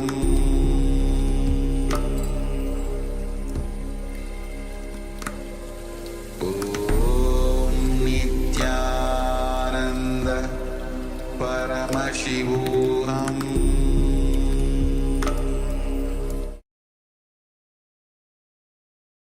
Now, slowly return to your physical body. Start to wiggle your fingers and toes. Rotate your wrists and your ankles. Move your arms and legs. Pull your knees up towards your chest and circle them with your arms. And rock your body.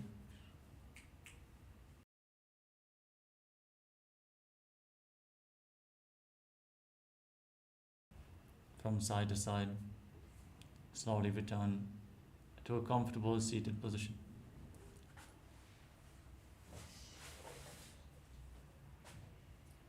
Congratulations, you completed the Dvitiya Vinyasa Krama 308 asana sequence of Kailasa's Nithyananda Yoga. I want to thank all the participants for joining us today and invite you to come again tomorrow. And we're going to now move on to the power manifestation session. So have your blindfold ready and stay tuned as the next set of acharyas is already getting ready to take over the session from here. For now, let us all conclude the session with the Purna Mantra. Sit straight with your head, neck and spine in a straight line. Hands in Namaskara Mudra in front of your heart center. Close your eyes, take a deep breath. Visualize Swamiji as we chant the Purna Mantra. Om Purnamadav Purnamidam Purnat Purnamudachyate Purnasya Purnamadaya Purnameva Vashishyate. Om Shanti Shanti Shanti Hari Om Datsat Sarvam Bhagavat Shri Nithyananda Paramashiva Padukarpanamastu. Om Nithyanandam. Nithyanandam, everyone. Om Nithyananda Paramashivoham Nithyananda Paramashivoham Om